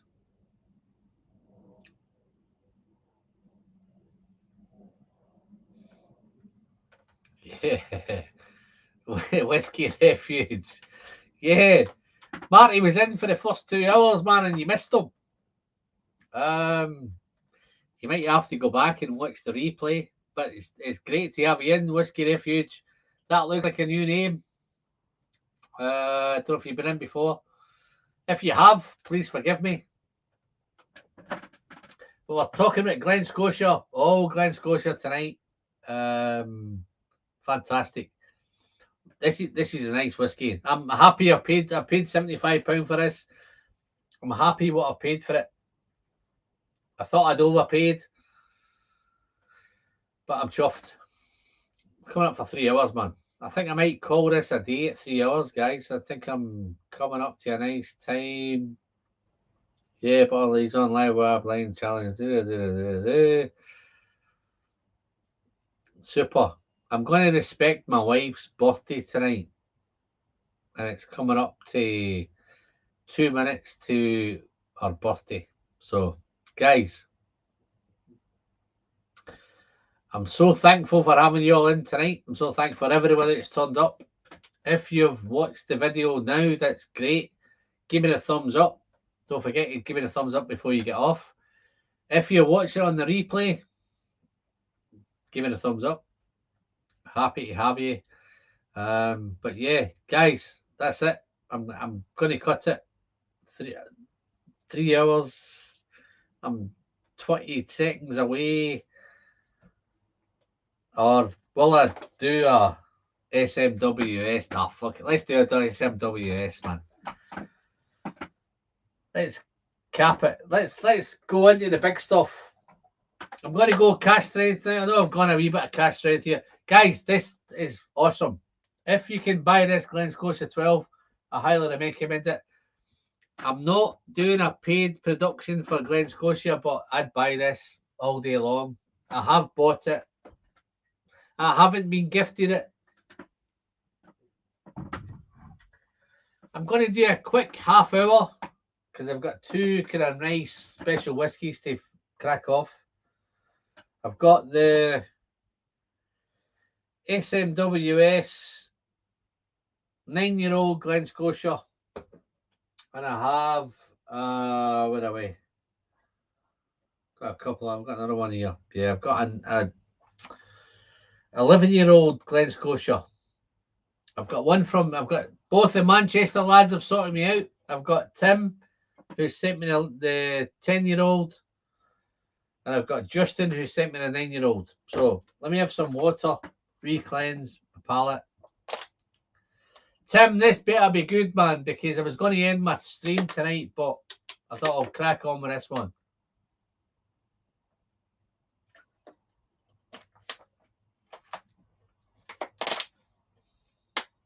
Oh, that water's nice, no? Nice.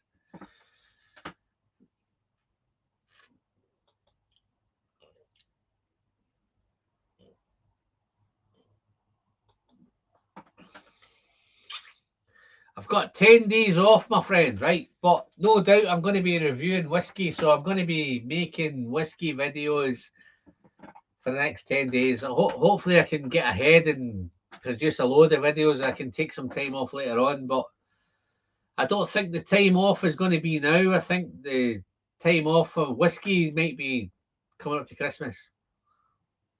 But thank you, Papa Q. I know you've been around for a while, my friend. Thank you very much for dropping in. Hope you're enjoying the whiskey tonight. Donna, thanks a lot. Have fun. Good day with the wife tomorrow. You can come back and see if she needs her sleep. You know, I've got a great wife, man. Wife is fantastic. Freudian slip there, Alan, but I bet I bought it. Graham, I've not got a clue what you're talking about there, man. Freudian slip there, Alan. I'd buy it. Here I have bought. Yeah, no, I've bought it. Yeah, I know what you mean. Yeah, I've got it. I sounded like an advert for Glen Scotia, but a paid production, but it's not. I know what you mean. Heading for Texas Wednesday, hopefully to meet up with Robert Lecresse and Chip Tate. Try to grab some unusual discoveries. Yeah, Jerry, no problem, mate. Enjoyed it. Tell them I was asking for them.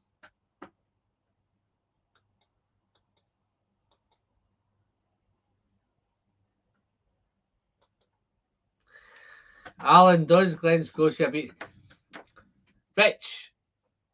Glen Scotia is Victoriana. It's part of the range. It's a fantastic part of the range. It's whiskey, beautiful. The even the double cask and the 15 are fantastic. They're a little bit coloured. Glen Scotia are looking at changing it, but the other parts, the Victoriana, the 18, all these special releases are all non-chill filtered natural colour. They're all great. It's fantastic. As a distillery, you should, if you're not all over it now, hiccups. If you're not over Glen Scotia now, man, get all over it because it's going to get massive. I think it's one of those. It's not all about Springbank. I think the difference with Campbelltown, Springbank have found a way of, I think Glen Scotia have found a way of putting that Campbelltown funk in that you can buy now without having to chase a Springbank. Springbank, you're chasing it. Glen Scotia, I've got that funk in there, that Campbelltown funk, and you can buy it readily available. That for me is the advantage with Glen Scotia. Let's look. Does it mean the 12-year-old beat the Victoriana? I think you're talking about the 12-year-old Springbank. If you're talking about the current Springbank 10-year-old, Springbank 12-year-old, then yes, I think the Victoriana for me is a bit more interesting. The current Springbank 12 is 100% ex-bourbon cask, and it's for me it's lost a little bit of the funk. There's not Springbank funk in there. It's a real nice, beautiful whiskey. ex-bourbon. If you like bourbon casting, it's great. You'll love it. You'll love that Springbank 12. If you're wanting the Springbank Funk, you're not going to get the Springbank Funk in that current 12-year-old. The Victoriana is going to give you that funk. So yeah. So yeah, I hope that makes sense.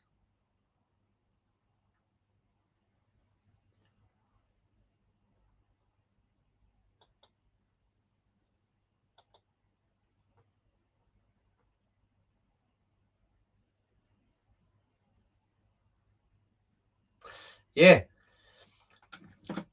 Without harping on the pristine scales, the Springbank is fantastic whiskey if you can get a hold of it.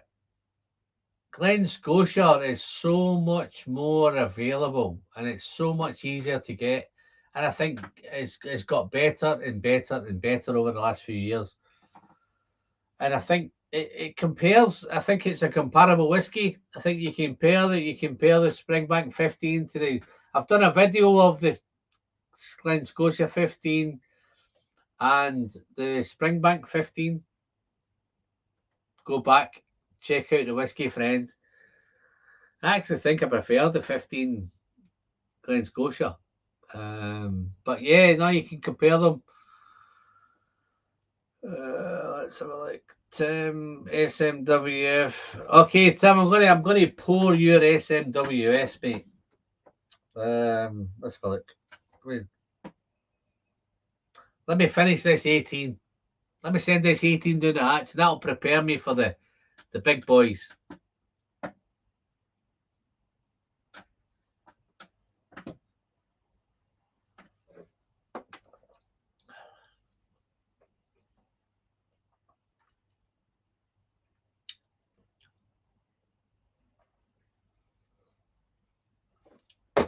I've got a 9-year-old, I've got a 10-year-old. Where am I going? Still need to try the Springbank.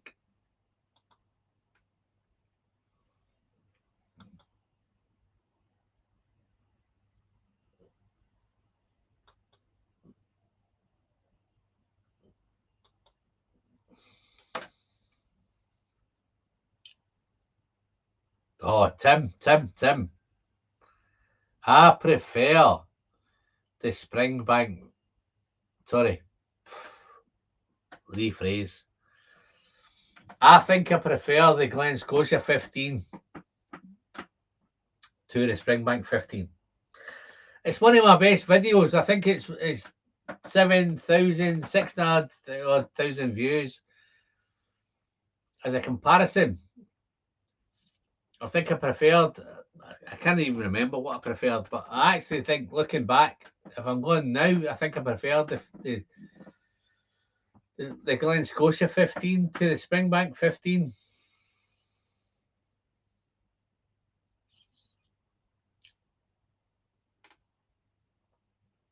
But if you want to check that video out, go back and look at Springbank 15 against Glen Scotia 15.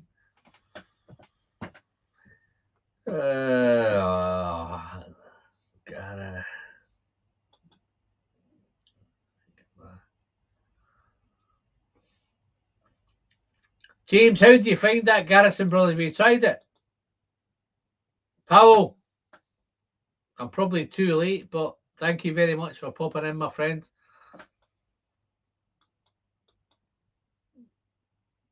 Okay, let's have a look. I do appreciate the Glen Scotia 1825. Stupid good, but I could drink every drop day non-stop easily on your budget, though. No, budgets are important.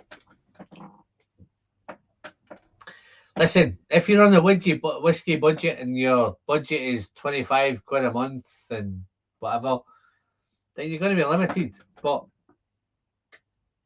you have to expend it. You have to extend that budget to Bourbon, Bounty. Hold on, let's have a look. I thought I'd let you know that I would grab a bottle of the Glenmorangie 10. Pretty good stuff. I would invest in more expensive versions. That's Jody. Jody's popped in. Nice to see you, Jody. Jody. The Glenmorangie 10 is if you're changing from bourbon and you want to try whiskey, that's a great place to start, right? But by no means is it that's the end. That's the start of your whiskey journey.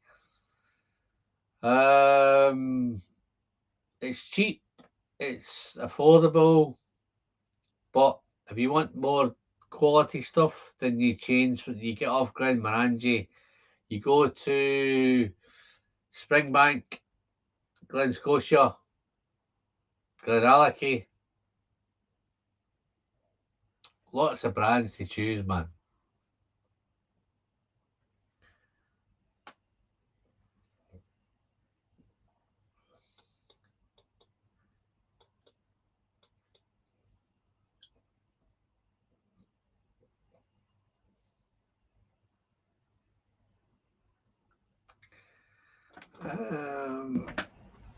I guess I could have worded my question better to Alan, to be fair. Rich, rephrase. I'm not sure. I'm probably missed one of your. Let's have a look. See if we can find it. Oh, no. Let's have a look. Does it mean the 12-year-old beats Victoriana? I think I answered it, Rich. The current. Let's have a look. Yeah, I figure I would start off light and on the wallet. I just spent 600 on bourbon to continue the reviews. Yeah, no, yeah. If you're doing bourbon, Jody, then you need to stick with bourbon. But if you're going to get into whiskey, then whiskey can get. I'm sure bourbon can get quite expensive, but so can whiskey. And it's an expensive hobby. It's expensive, whatever. But it's all about the quality of the whiskey, all of that stuff. Let's have a look. So much going on in the chat, man.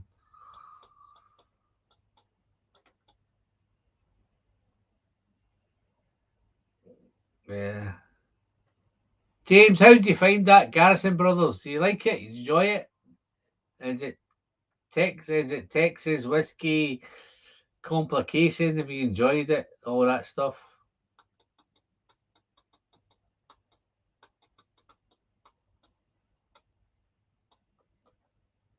Wow. I've just missed my wife's birthday, man. Just for you guys.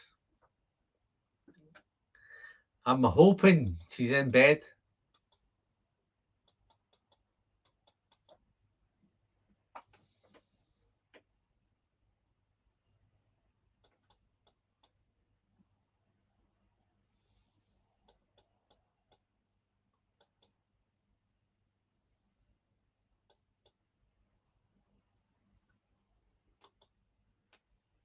Dustin.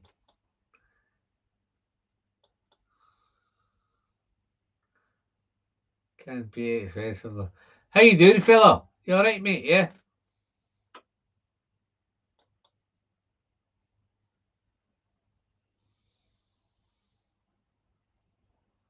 Oh, there's a question, man. Wow. Oof, there's a question. I've just done both. Wow. I tell you what, right?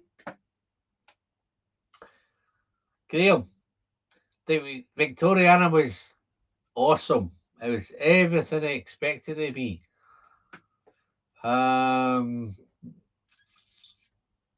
Is it better than a 12? I tell you, the special 12, the special release, that surprised me a little bit. Oh, it wasn't what I was expecting. But I don't know if it's better than the Victoriana. I might have to come back later and maybe there's a battle.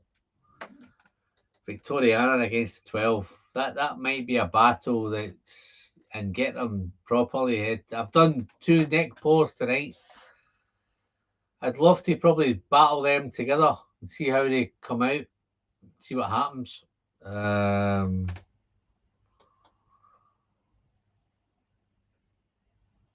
That's the question, isn't it? Yeah, does the do 12? I like them both, honestly. I'm loving them both. This 12 has surprised me. Victoriana's probably the most surprised me. I was expecting a fantastic, beautiful whiskey, but is one better than the other? I'm not too sure which is which. I think it's difficult to compare them because one's got an age statement, one's not. But I'm happy to battle them both together. Gives me a video opportunity. So yeah, no, I will come back and do a full review on the 12 and the Victoriana both, and I will battle them together and see how they pop out. So where am I going, man? Let's have a look. Should have been, does the 12-year-old Glen Scotia cast strength season release beat the? Yeah, it's the same question. I'll come back and I'll review them. I'll do a battle of the 12 and the Victoriana together. That's probably the best way of explaining it, how I'm going to do it. On tonight, I think if I was pushed, I can't split them. They're both awesome.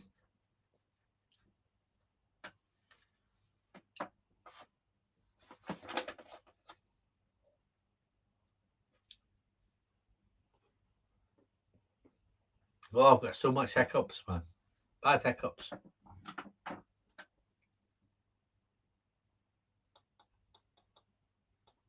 Nah, you guys are loving the chat, aren't you?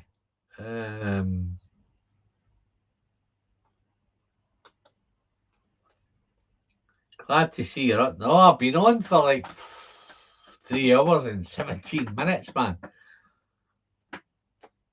All about Glen Scotia tonight, my friend. I'm not sure, Dustin, if you're a Glen Scotia fan or you've had much experience with Glen Scotia.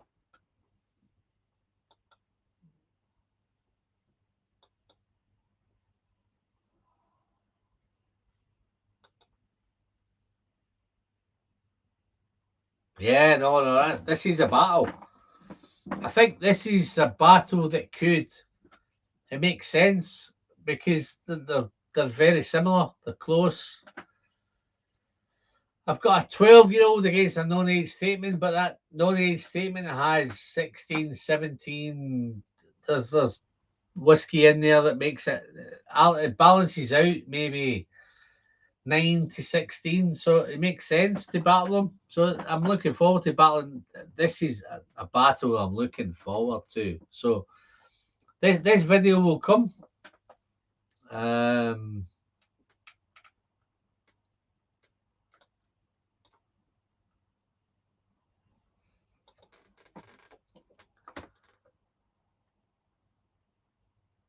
Okay, 250 for one bottle. I tell you what, my if I was getting you my choice for one bottle at $250 would be. Let's have a look. What can I do?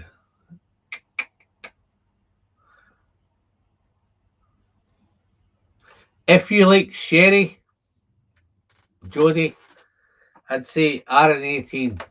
I'd go RN18 all day long. If you're looking at bourbon, I'd go. Let's flick. Where we're going.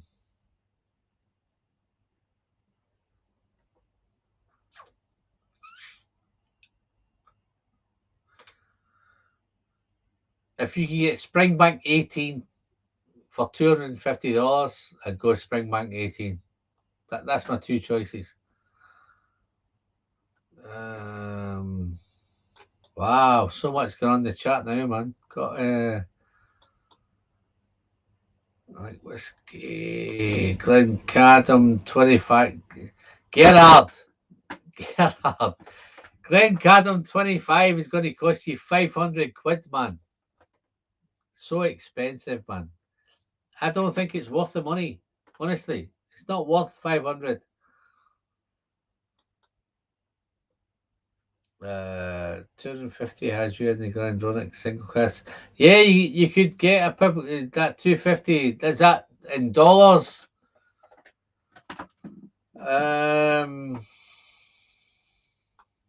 I don't think you'll get a single cask Glendronach for $250. I think you're £250 mark.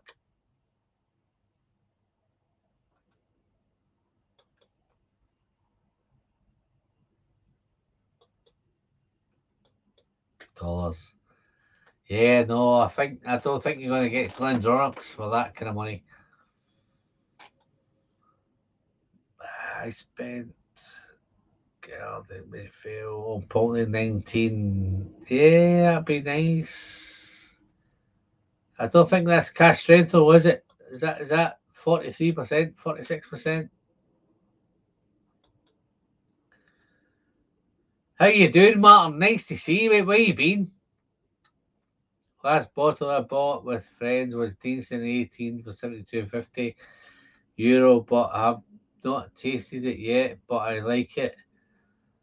And the bottle for December will be Glencairn 21. All right, twice. Yeah, no, the Glencairn 21 is if you're into Deanston, then Glencairn is great. You're into the bigger money though. It's whether you want. If you want a real nice whiskey and easy going and floral and fruity and all that stuff, then Glencairn's the way to go. Glencairn with Deanston is a great move. They're perfect. So fire in, mate. Dive in. Check it out.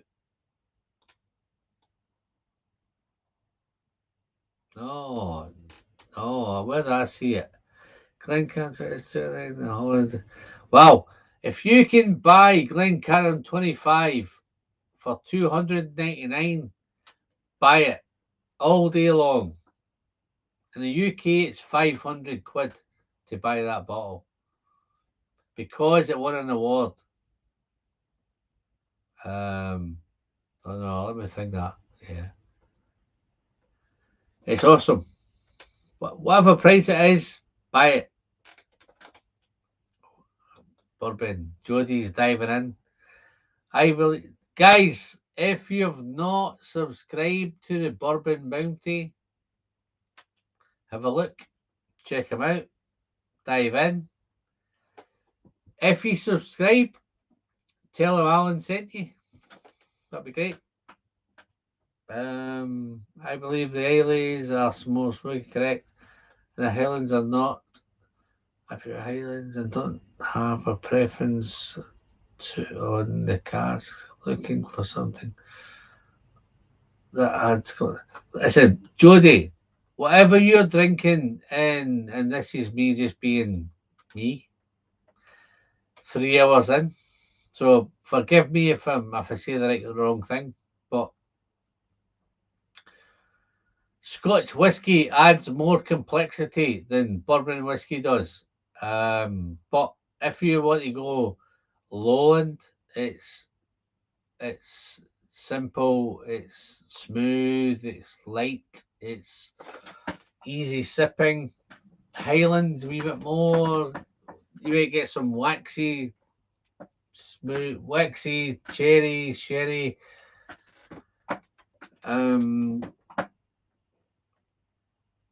Wow. Let me.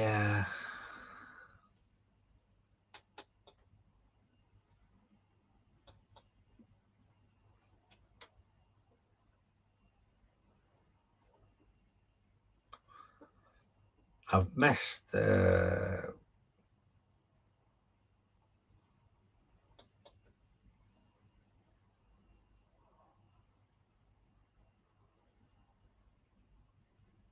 Okay. Jodie, I'm going to get, if I get into what you're thinking about smoky and Highland and all that stuff, I'm going to miss what I'm pouring. So I'm not going to let the guys take care of the chat. They're going to tell you, yeah, smoky, Highland, Speyside, Lowland, whatever. I'm really thankful that you're getting into asking the questions, but I'm going to take 5 hours if I do it. So I'm going to pour. I've got 2 fantastic drams, man. GLEN SCOTIA drams. Do you go 9? Do you go 10? I'm going to go 9 first.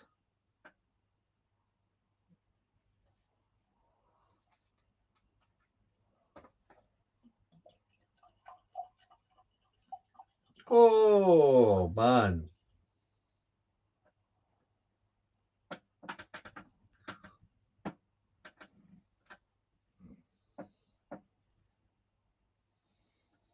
So, the only information that I have is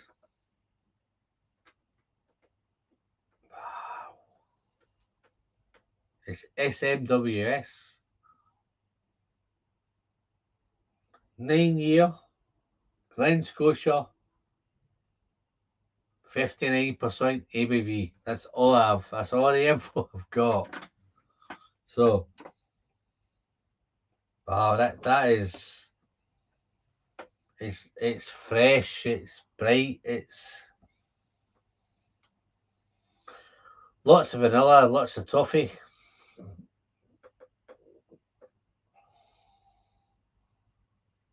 But at the same time,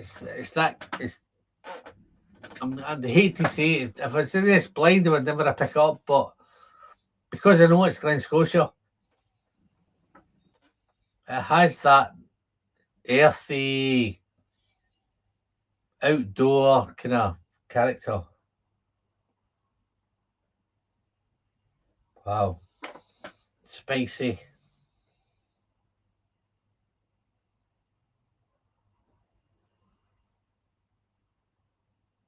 Veggie.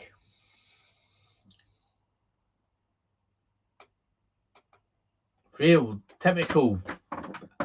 I'm saying typical, but it's GLEN SCOTIA.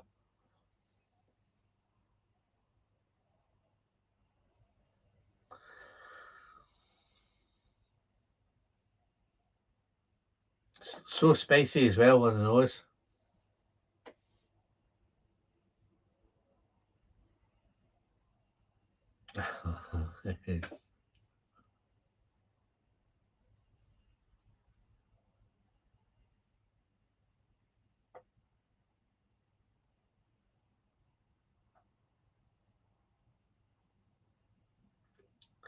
Jody, I'd love to answer so many questions that you've got with whiskey, but I'm sure the guys in the chat they'll keep you updated with the questions you're asking. So keep asking away. They'll answer every question you have.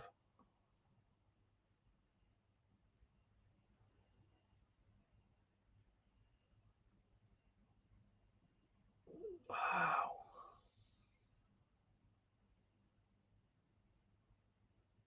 I'm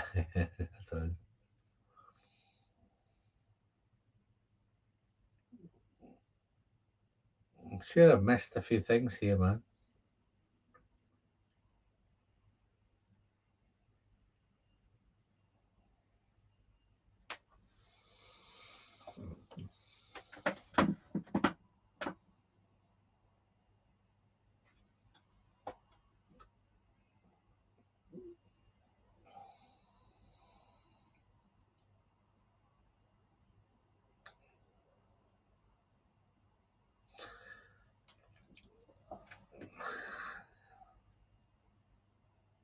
This is so nice and interesting. It's great when you've got the info, but it smells. It's that Campbelltown funky thing. It's not. It's earthy. It's not. It's veggie. There's no. Glad to see there's no baby punk in this one, but it's outdoor. It's barnyard. It's farmyard. It's beautiful. No, it's got a real nice nose, man. But I'm looking forward to the 59.9. On this channel, we only drink responsible whiskey, so happy days. Down the hatch.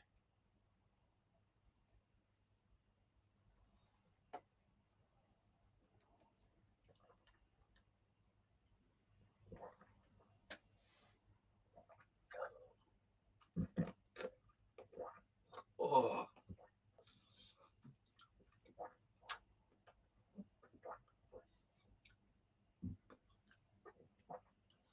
Wow.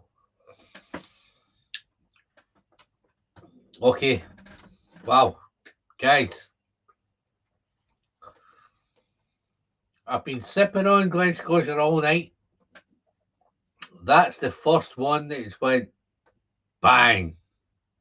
This is all about Glen Scotia. It's powerful. It's intense. Wow. Well done, SMWS.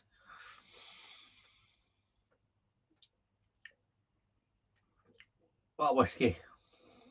I'm not sure what it costs. I don't know what it costs. But that's nice. It's got that earthy, outdoor, barnyard, farmyard. Wow, this is awesome. Justin, that's nice. I can't wait to try Tim's 10-year-old, man. If it's the same thing as this, then wow. Wow. I know if this is if I finish this is going to blow my mind, man. But what a whiskey!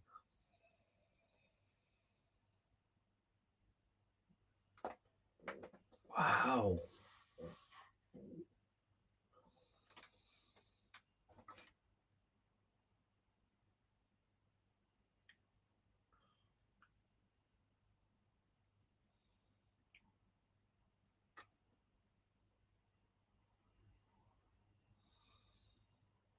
Okay.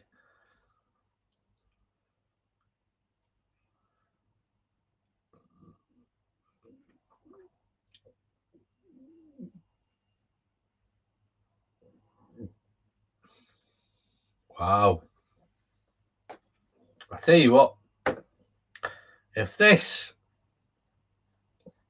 costs £55, man, wow, that's a bargain. Because I've just done the 11-year-old cask strength, double cask, sherry cask, whatever, 55 quid. I've just done the 12 seasonal release, 75. Wow. If I can buy it, this is awesome at 55. It's a steal. Bargain all day long. Snip it up. But it's SMWS. I know it's hard to get. Let's do a second sip. The first sip was impressive, man. I love that nose is nice, but the palate's mind blowing. Let's have a sip. Cheers, guys. Can't wait to get to Tim's 10-year-old, man, because if this is any to go by, I'm looking forward to the 10. Cheers, folks.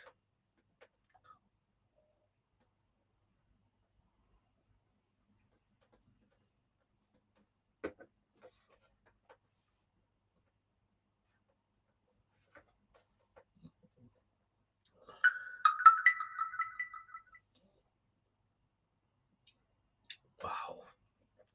Oh, man, that is so spicy. Wow. Can I get...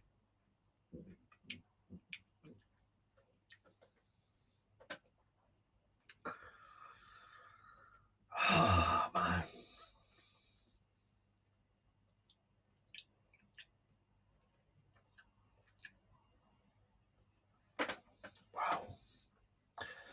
That's awesome.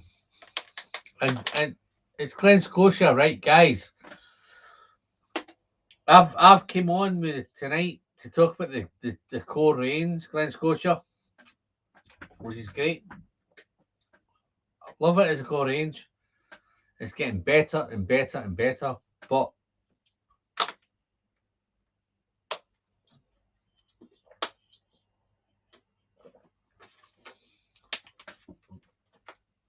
there's those special bottles out there.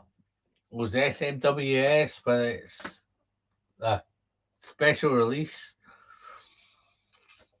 Some fantastic stuff, right? But I'm looking forward to this bad boy. This. I don't know how long ago I've taken. Tim, how long have you given me this?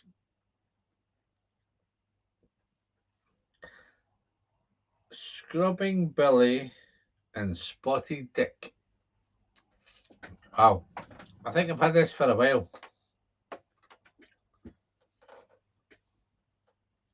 But that first one was awesome. Justin there gave me much info. It was 9-year-old Glen Scotia, 58%. Awesome.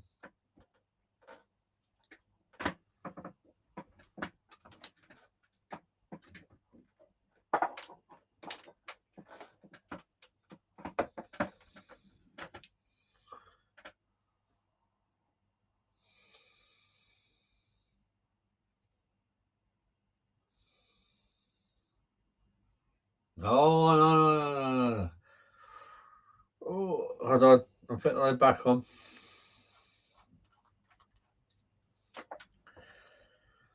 I popped that comment up. Alan, are you going to make me grab a Glen Scotia 15? Once had a Glen Scotia Harbour for under €30. Martin, I'm not endorsed by Glen Scotia. There's no paid product, but buy the 15. Glen Scotia 15, I buy it all day long. I've got no ties, I've got no nothing. Buy it. If you don't like it, sell it. I'll buy it back off you. But anyway.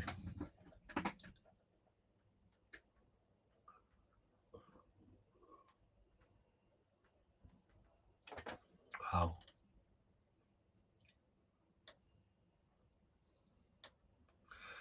I just love the love that Glen Scotia 15 gets. It's so much. That whiskey is so underrated. People want to chat and say, "Oh, I've loved it. Oh, that's 15. Love it.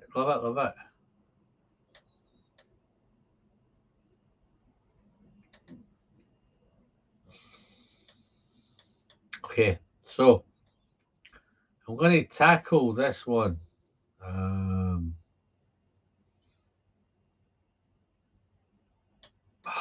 So much heat. I've got a heater. I've got a heater in the shed. So look. So I can't believe I've finished. Justin gave me a 9-year-old, 59%. Wow. It's gone. Okay. Oh, there we go.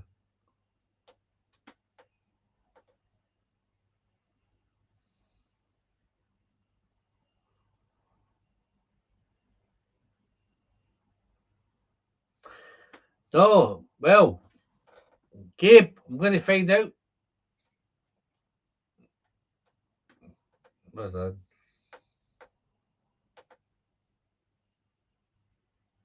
Oh, I'm going to drink this Scrubbing Billy first.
So earthy, so fruity.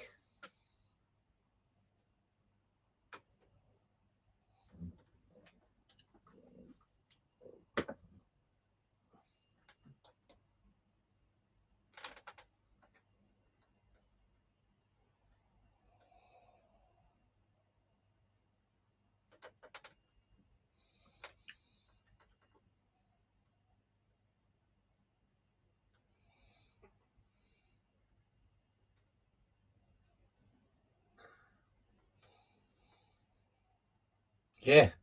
What is slobbering Billy? I don't know.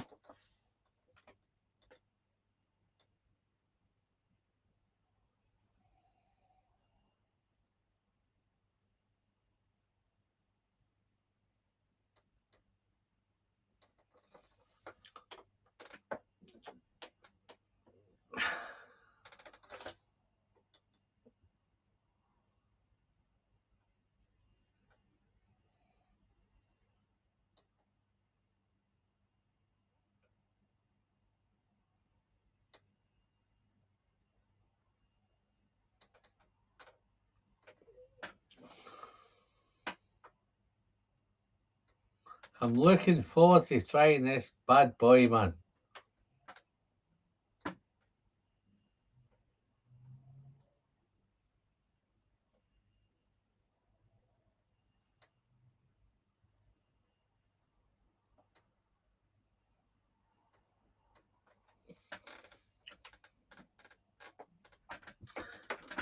Slobbering Billy.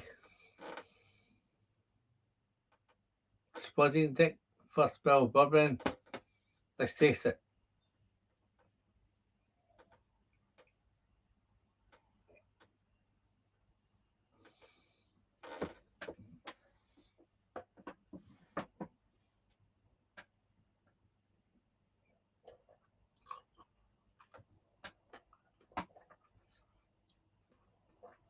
Oh, man.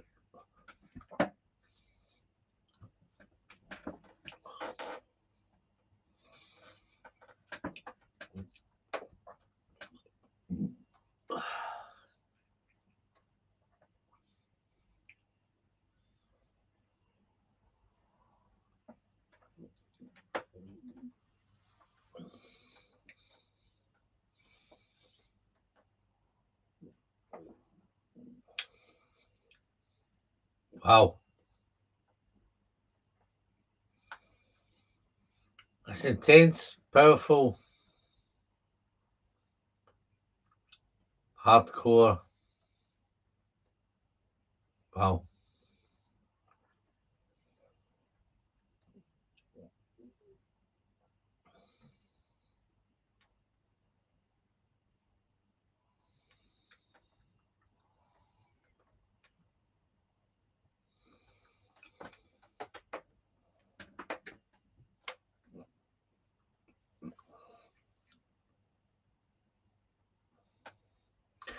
That doesn't taste like a Glen Scotia.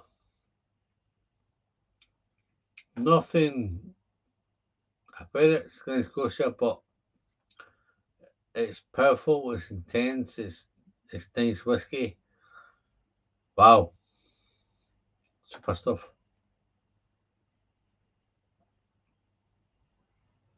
No, there's no nose.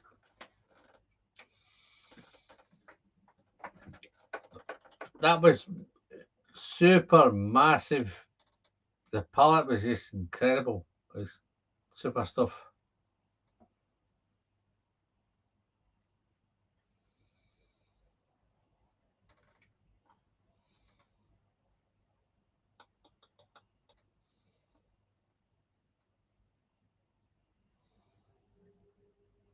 Wow. Wow.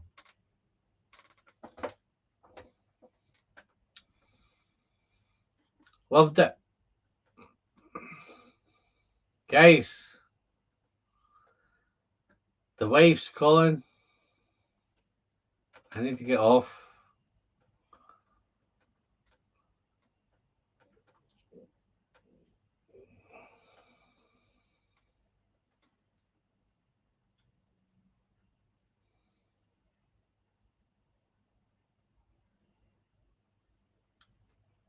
I'm going to go and wish her happy birthday. She's got a special birthday. I'm Alan. I'm the Whiskey Friend. Guys, if you've loved the video, just click it, like it, and all that. Go back and watch the replay. That'd be great. But I'm going to knock it off now. See you soon. Cheers, guys.